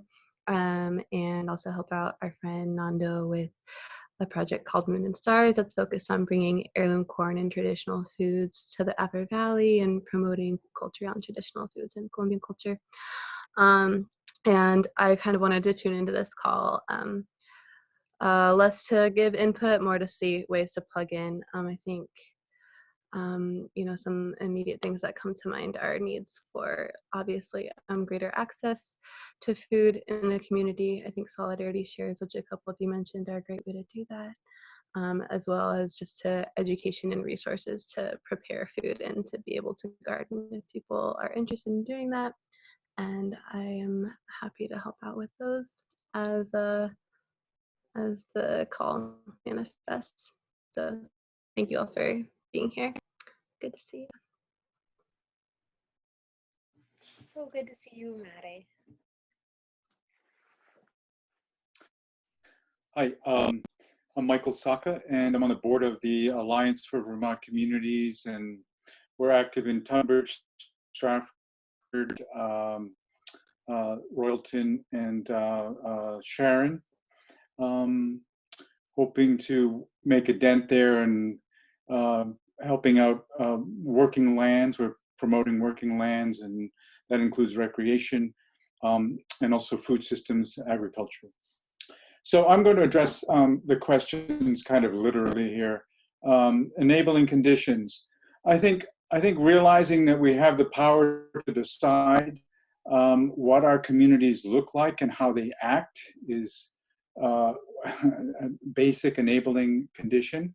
It's way beyond time to create healthy communities from the bottom up. Let's decide what we want and what we need.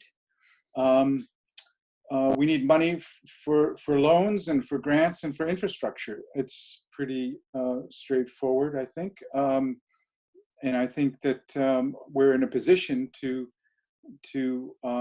with good reasons to ask for money from wherever. But in terms of market farms, for enabling conditions, we need infrastructure, equipment, purchase places and repairs. We need supply chains nearby. And, you know, it has to be profitable somehow. I know those two things don't often go together, but for enabling conditions with home gardens, we need education. We need people with know-how.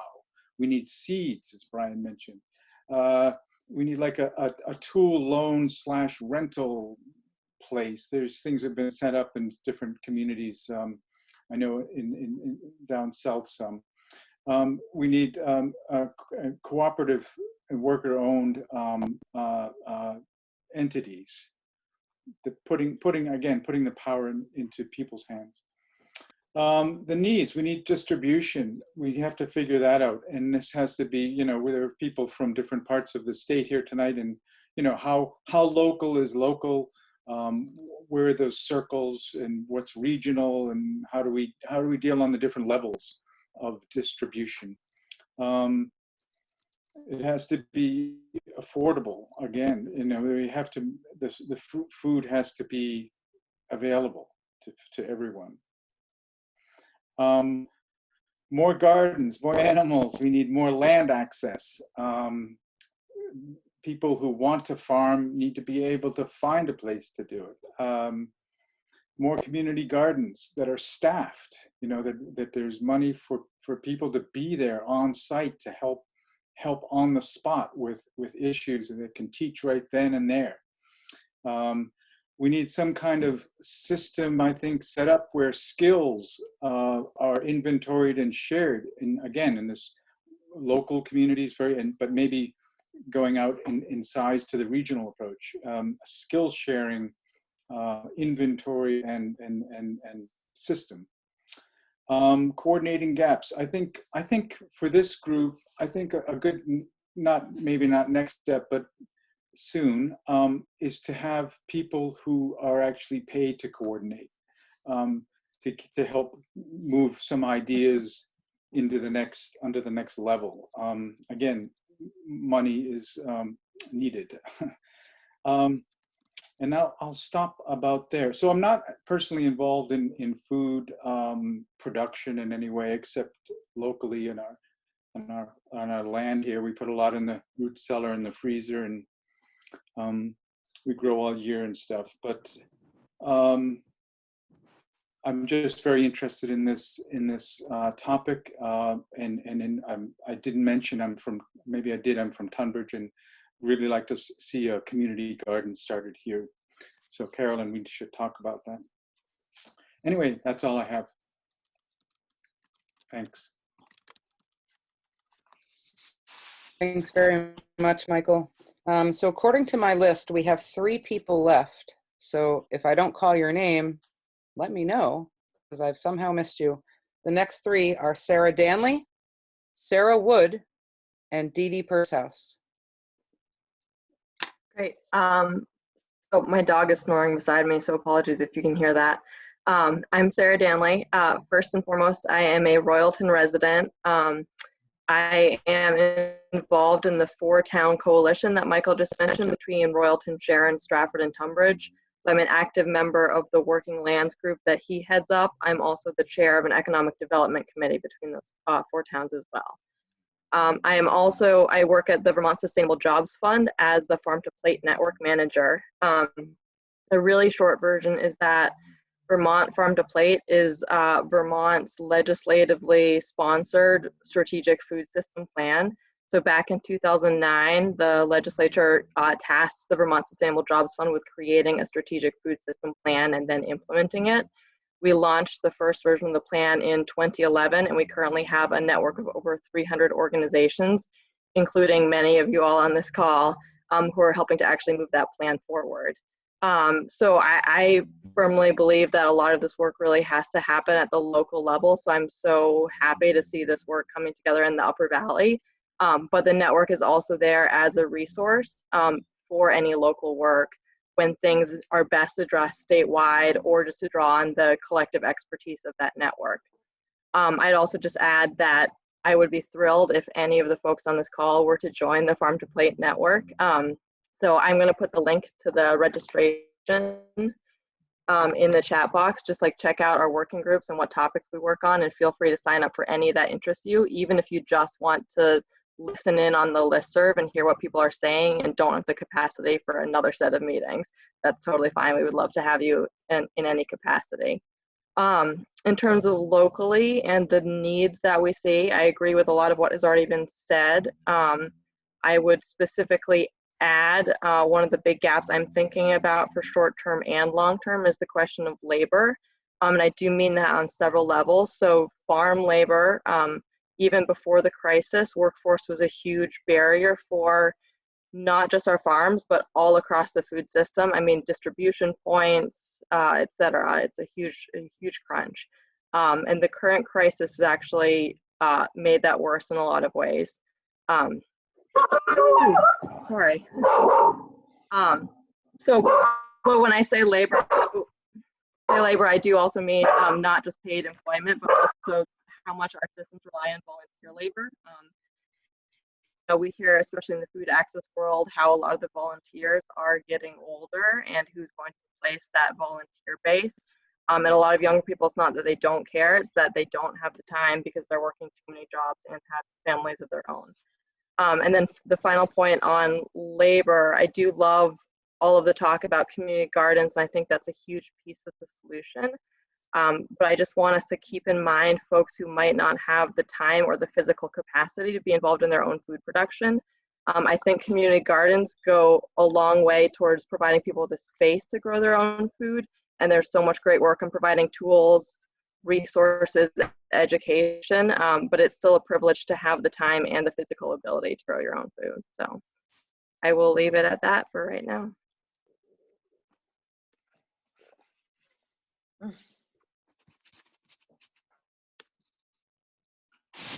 All right, and I think Sarah Wood might have left the call.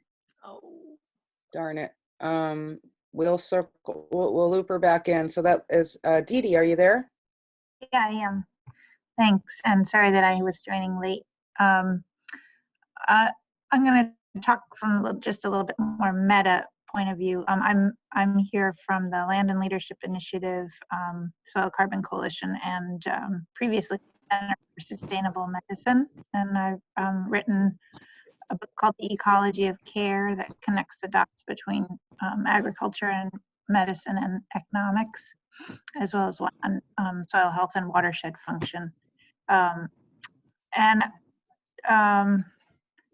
In addition to everything everyone has said, and I particularly appreciated some of Michael, some of your really very specific thoughts there of the ones that I've heard. There's a lot I did not hear tonight. But I think people being able to think in terms of whole systems, whole living systems, and connecting the dots between them is a key piece as we move forward. And I think that's finding ways to do that reach into all different parts of our community, so that it's not just sort of, Simon and I and Kat and Karen, going back to the transition town movement, and probably a bunch of the rest of you, agree that the whole collapse idea, that was a big piece behind my getting interested in this. But the living systems perspective applies to everyone, and as I've heard some people say, it's definitely crosses political and social boundaries, but it tends to attract a certain group that is vocal about it, that has taken up that speaking space. And I think we need to find ways to bring more people along and invite them to speak from their experience of that. Another perspective that I've been thinking a lot about is that as we think about essential workers, to think about soil biology, pollinators, and grazing animals, et cetera, all as part of the essential workforce, and to think about how we value that work. Kat and I have been on the state working group for payment for ecosystem services, and I think there's some really interesting questions there. Yeah.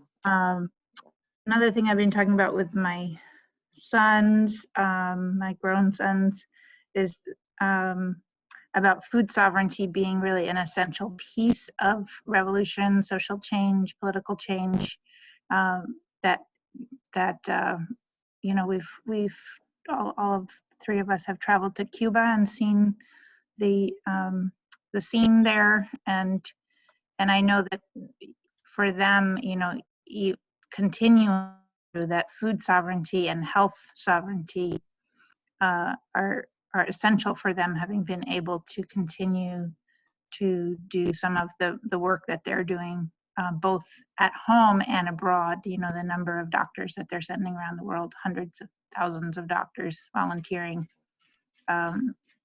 having, and they do not have food security, but they do have reasonable food sovereignty. And I think looking at that as an example that increasingly, as society falls apart in various ways and puts itself back together, we do need to think really regionally and locally. And I'm just thrilled that all of you are already doing that and cross-pollinating. So thank you, Kat and Mindy and the other folks who put this together. Thank you so much for making that connection, Dee Dee. And I'm curious, is there anyone who is on the call who hasn't spoken yet?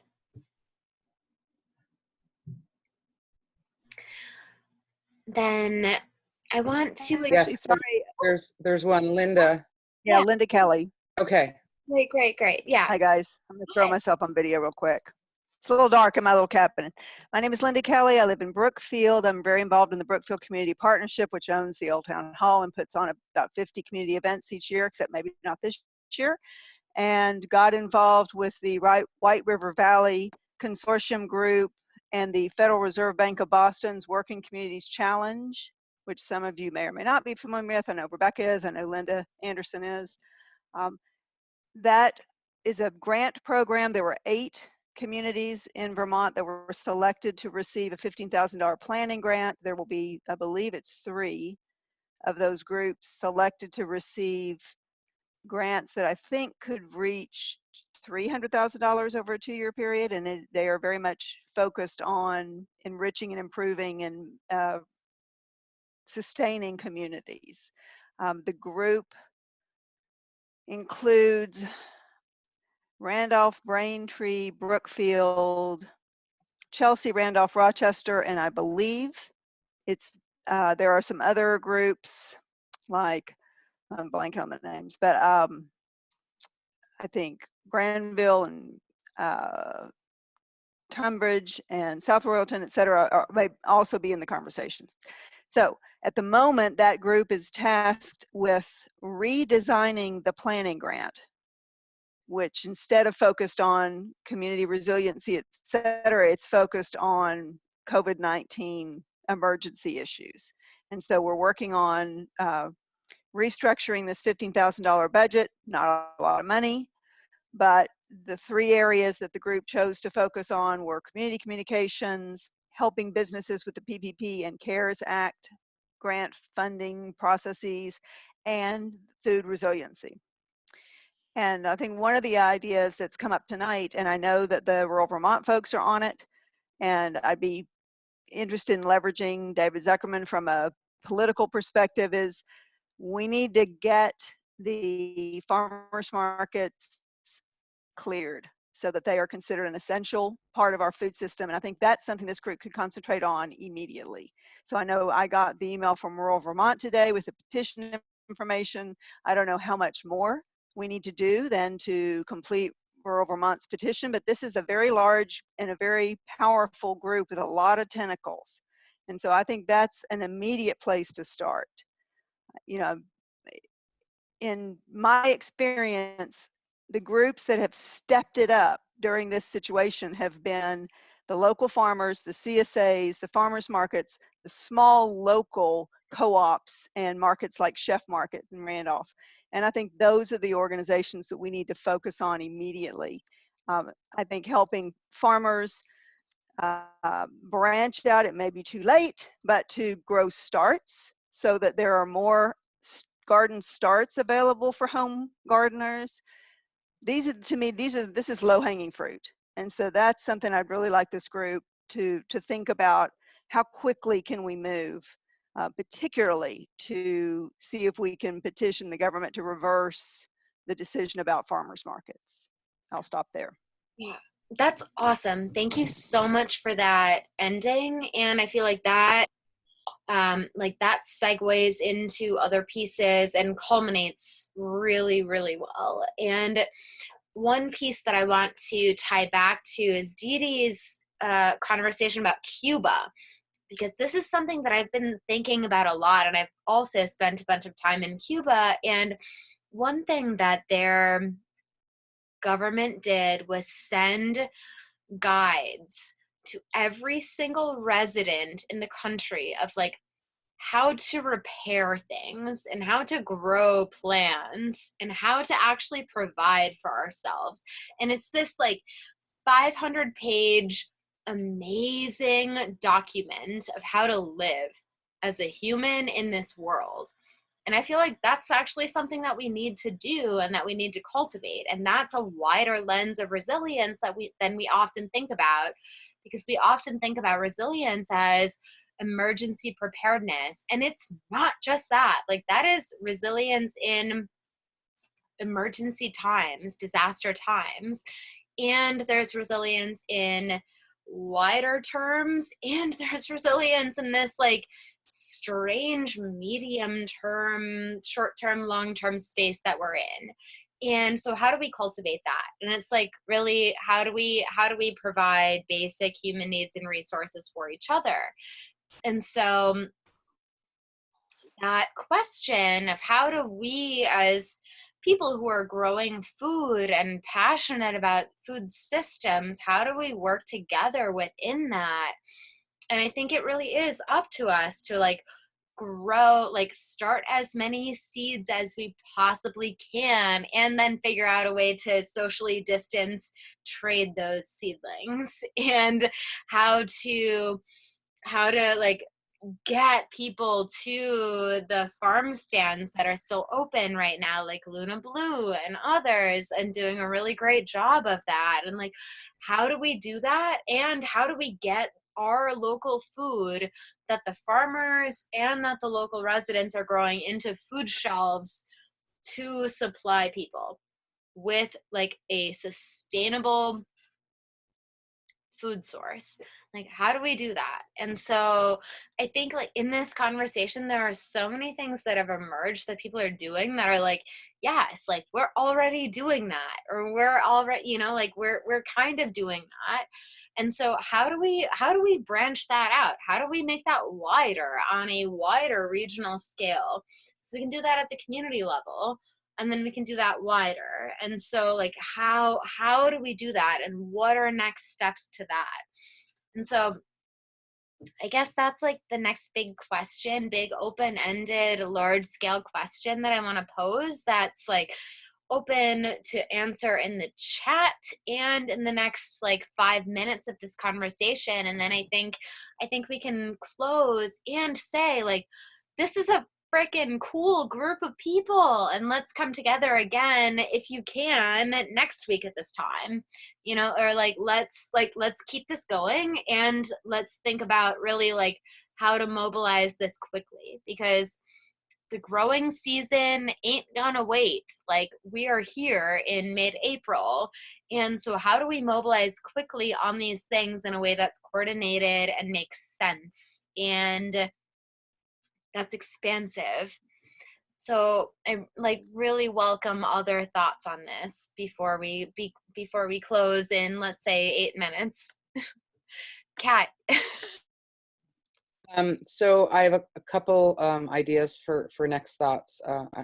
We've already talked about, you know, I've been taking extensive notes, and we have a spreadsheet that I want to fill out. I just full disclosure, I don't get paid mostly at all for most of the work I do in the world.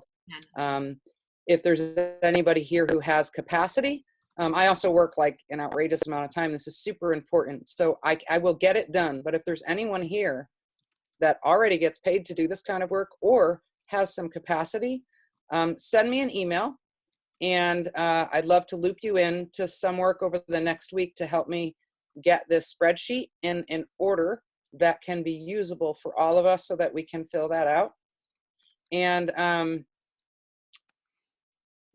yeah, And Karen, you don't have to do that. So that is next steps. We meet in a week, and then I also know that our legislature is still like kind of convening on Zoom, and we have David Zuckerman here.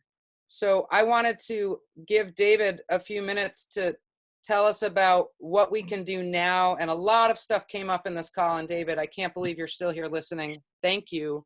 What can you tell us? Well, a couple things. I want to thank all of you because I came on pretty low and I'm going out definitely higher here. So thank you for the energy you've helped me out with.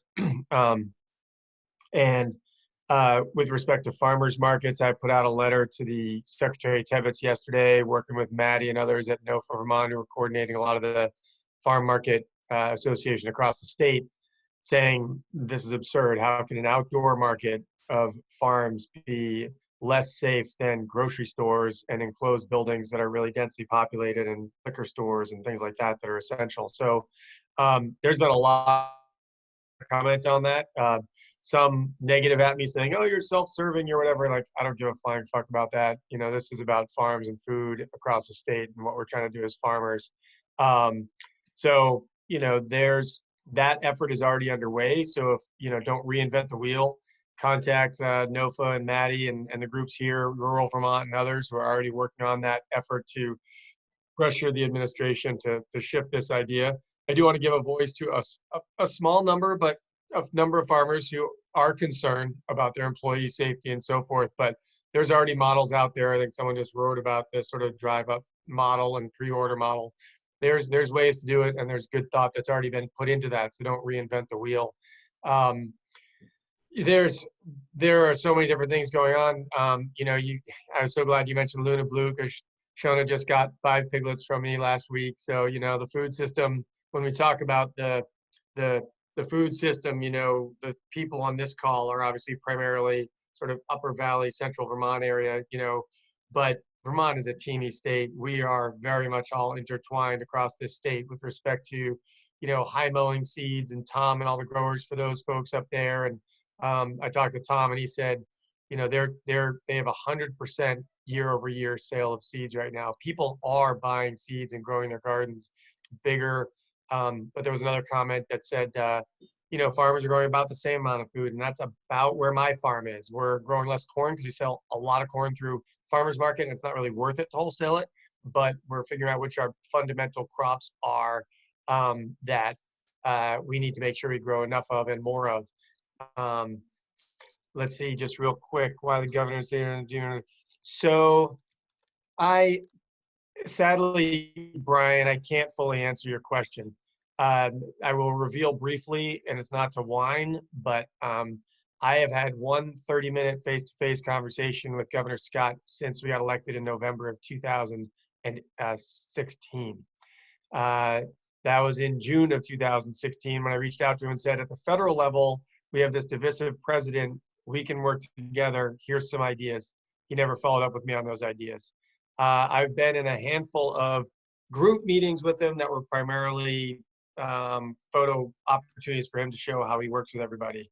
I offered at the beginning of this crisis to simply stand behind him during the first press conferences and say, look, this is all people together. This is not a partisan issue. This is human health and our future.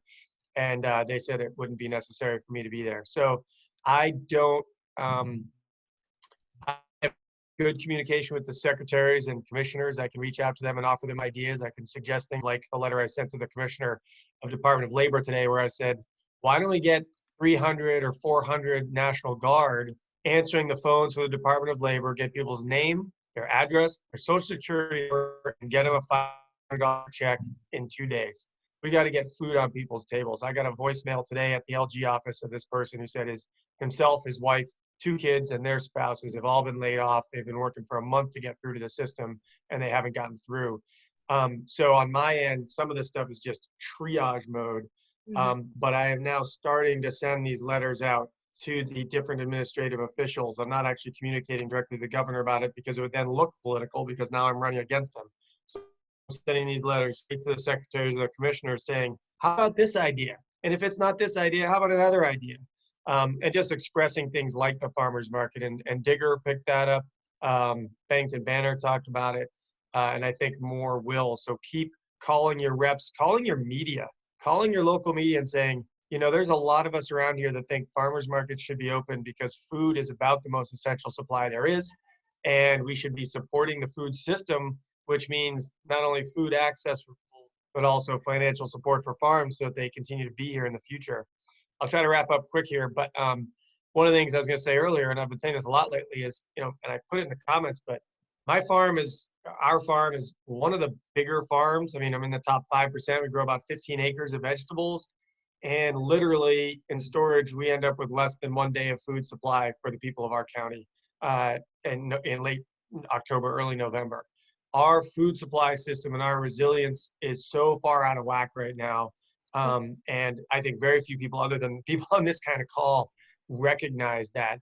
And when it was talked about earlier by Mindy about sort of resilience and triage, I think frankly about ourselves as humans. If we eat well and we take care of ourselves and we are healthier, we actually cost far less than triage medical care when we don't do well and don't set ourselves up well. And we look at who is suffering most under COVID-19, the communities of color that have higher rates of diabetes because of various food system inequality issues. You know, these resilience issues that Mindy was talking about are fundamental system problems that go well beyond the momentary triage that everybody's trying to do right now. And it costs so much more to do it in triage mode. It's so much less efficient in triage mode. People are duplicating efforts. And so there's a lot of good happening. And I think some of the best that can happen is the wake-up call of what is fundamentally most important. And there are people who used to think that a lot of superficial things were important that right now are realizing food, shelter, water, electricity, and power are kind of those things, and then family and community. And I think coming out of this and going into maybe it's the next legislative session with whoever's in the governor's office, there's a real opportunity if we organize well, if we get through this summer and produce food and bring people together, there's a real opportunity to say this isn't partisan. This is about community. And there are policies the state can do to really invest in, you know, community gardens, community farms that were talked about earlier, community food storage, which is what we really need a lot more of if we actually want to come into the March and April, you know, May time of year when we have the least amount of food production capacity, unless we're using high power energy stuff with, you know, greenhouses, but you just can't produce the quantity of food we need. So really long-winded. Politicians always talk long. I'm really sorry about that. But that's a quick wrap. But this group just re-energized me along with these awesome beans from our farm on our chips and the guacamole. Admittedly, the garlic's from the farm. The avocados aren't quite yet, but you know, global warming, you never know. Anyway, thank you. All right. Thank you so much. Maybe we should end it. It's been 2 hours. Yeah. I'm gonna say I don't have anything more to say. You'll hear from me really soon. Thank you for everyone who offered to help. We'll coordinate, and I'm gonna let Mindy take it.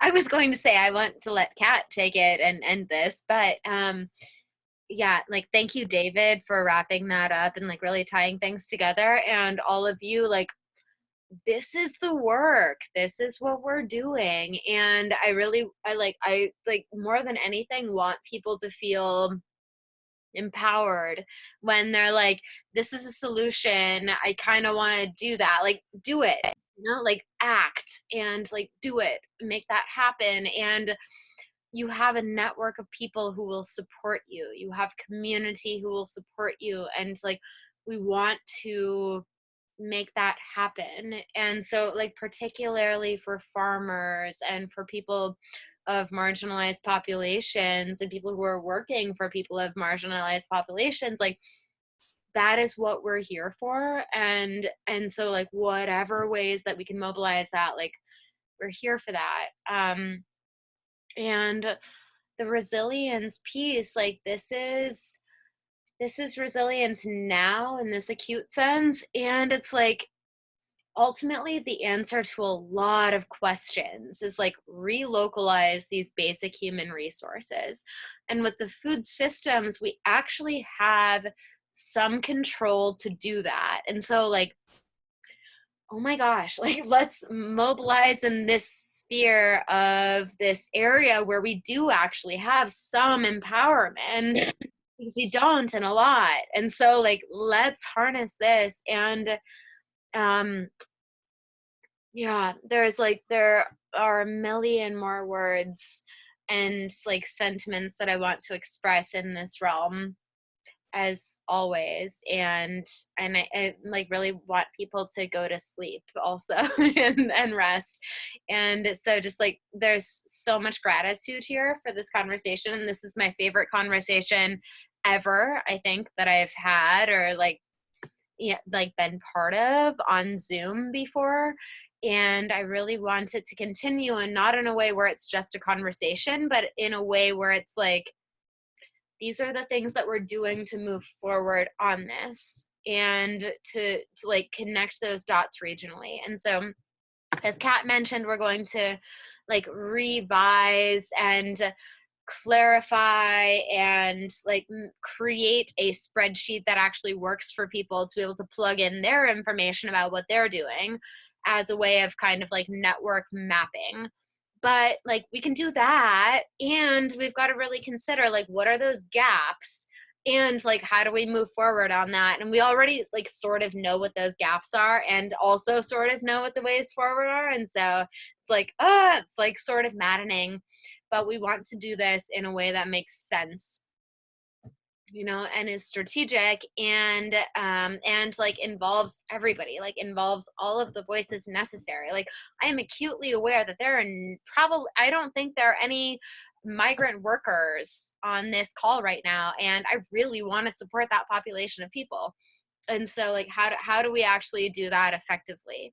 And like there are like a million more questions, and that's the way of the game when you're trying to actually solve shit. So let's keep working together. And if you're available, like please join a call next Wednesday at the same time at 7 p.m. and let's keep working through this.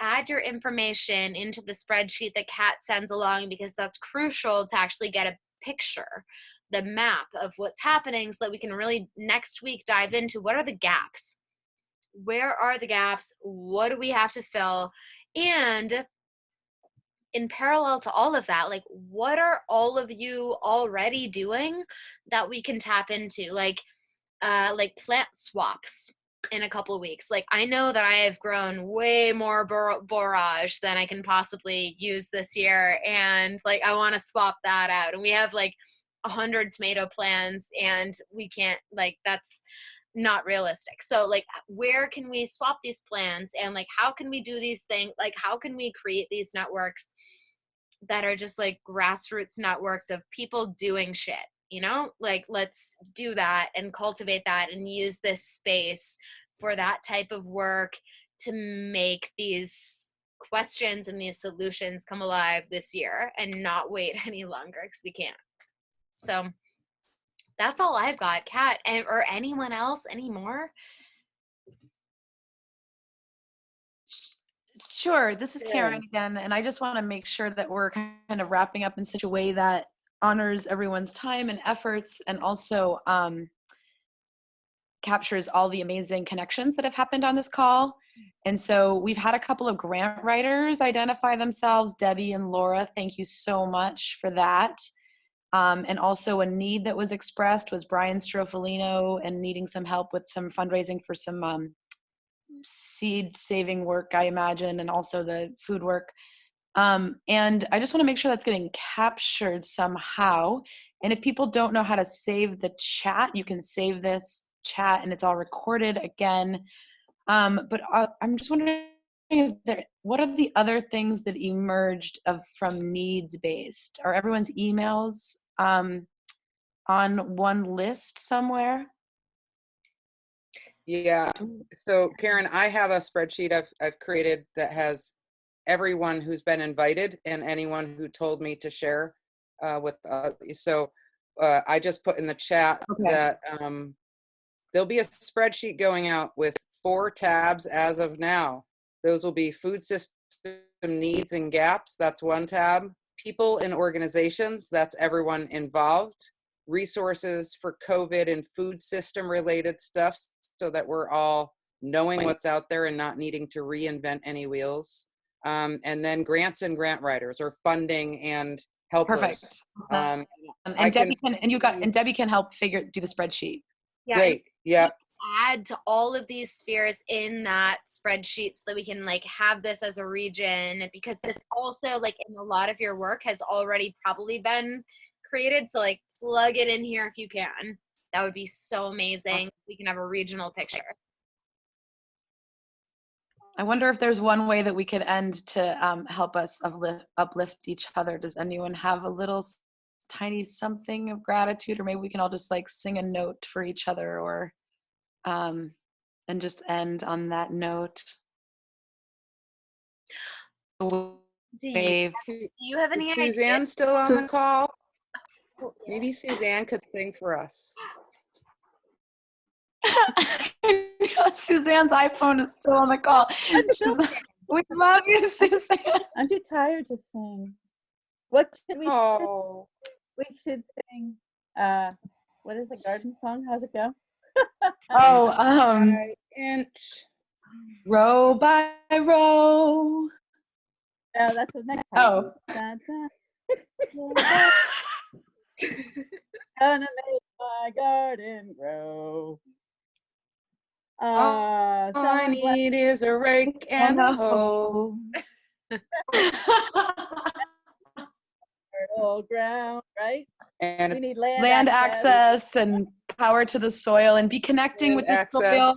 I think, put your bare feet on the soil, and that's really important for all of us to be doing right now. And I just want to add that that's been coming from a lot of the Wisdom Keeper circles. Yeah, it's okay to do less. Yeah. So good to see all you. Bless you all and the good work that you do. So much love.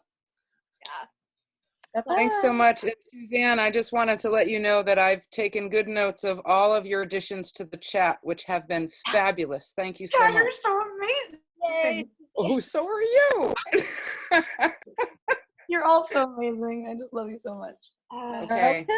Stay positive. See you next week. Good night. Stay safe and healthy. Good night, everyone. Thank you.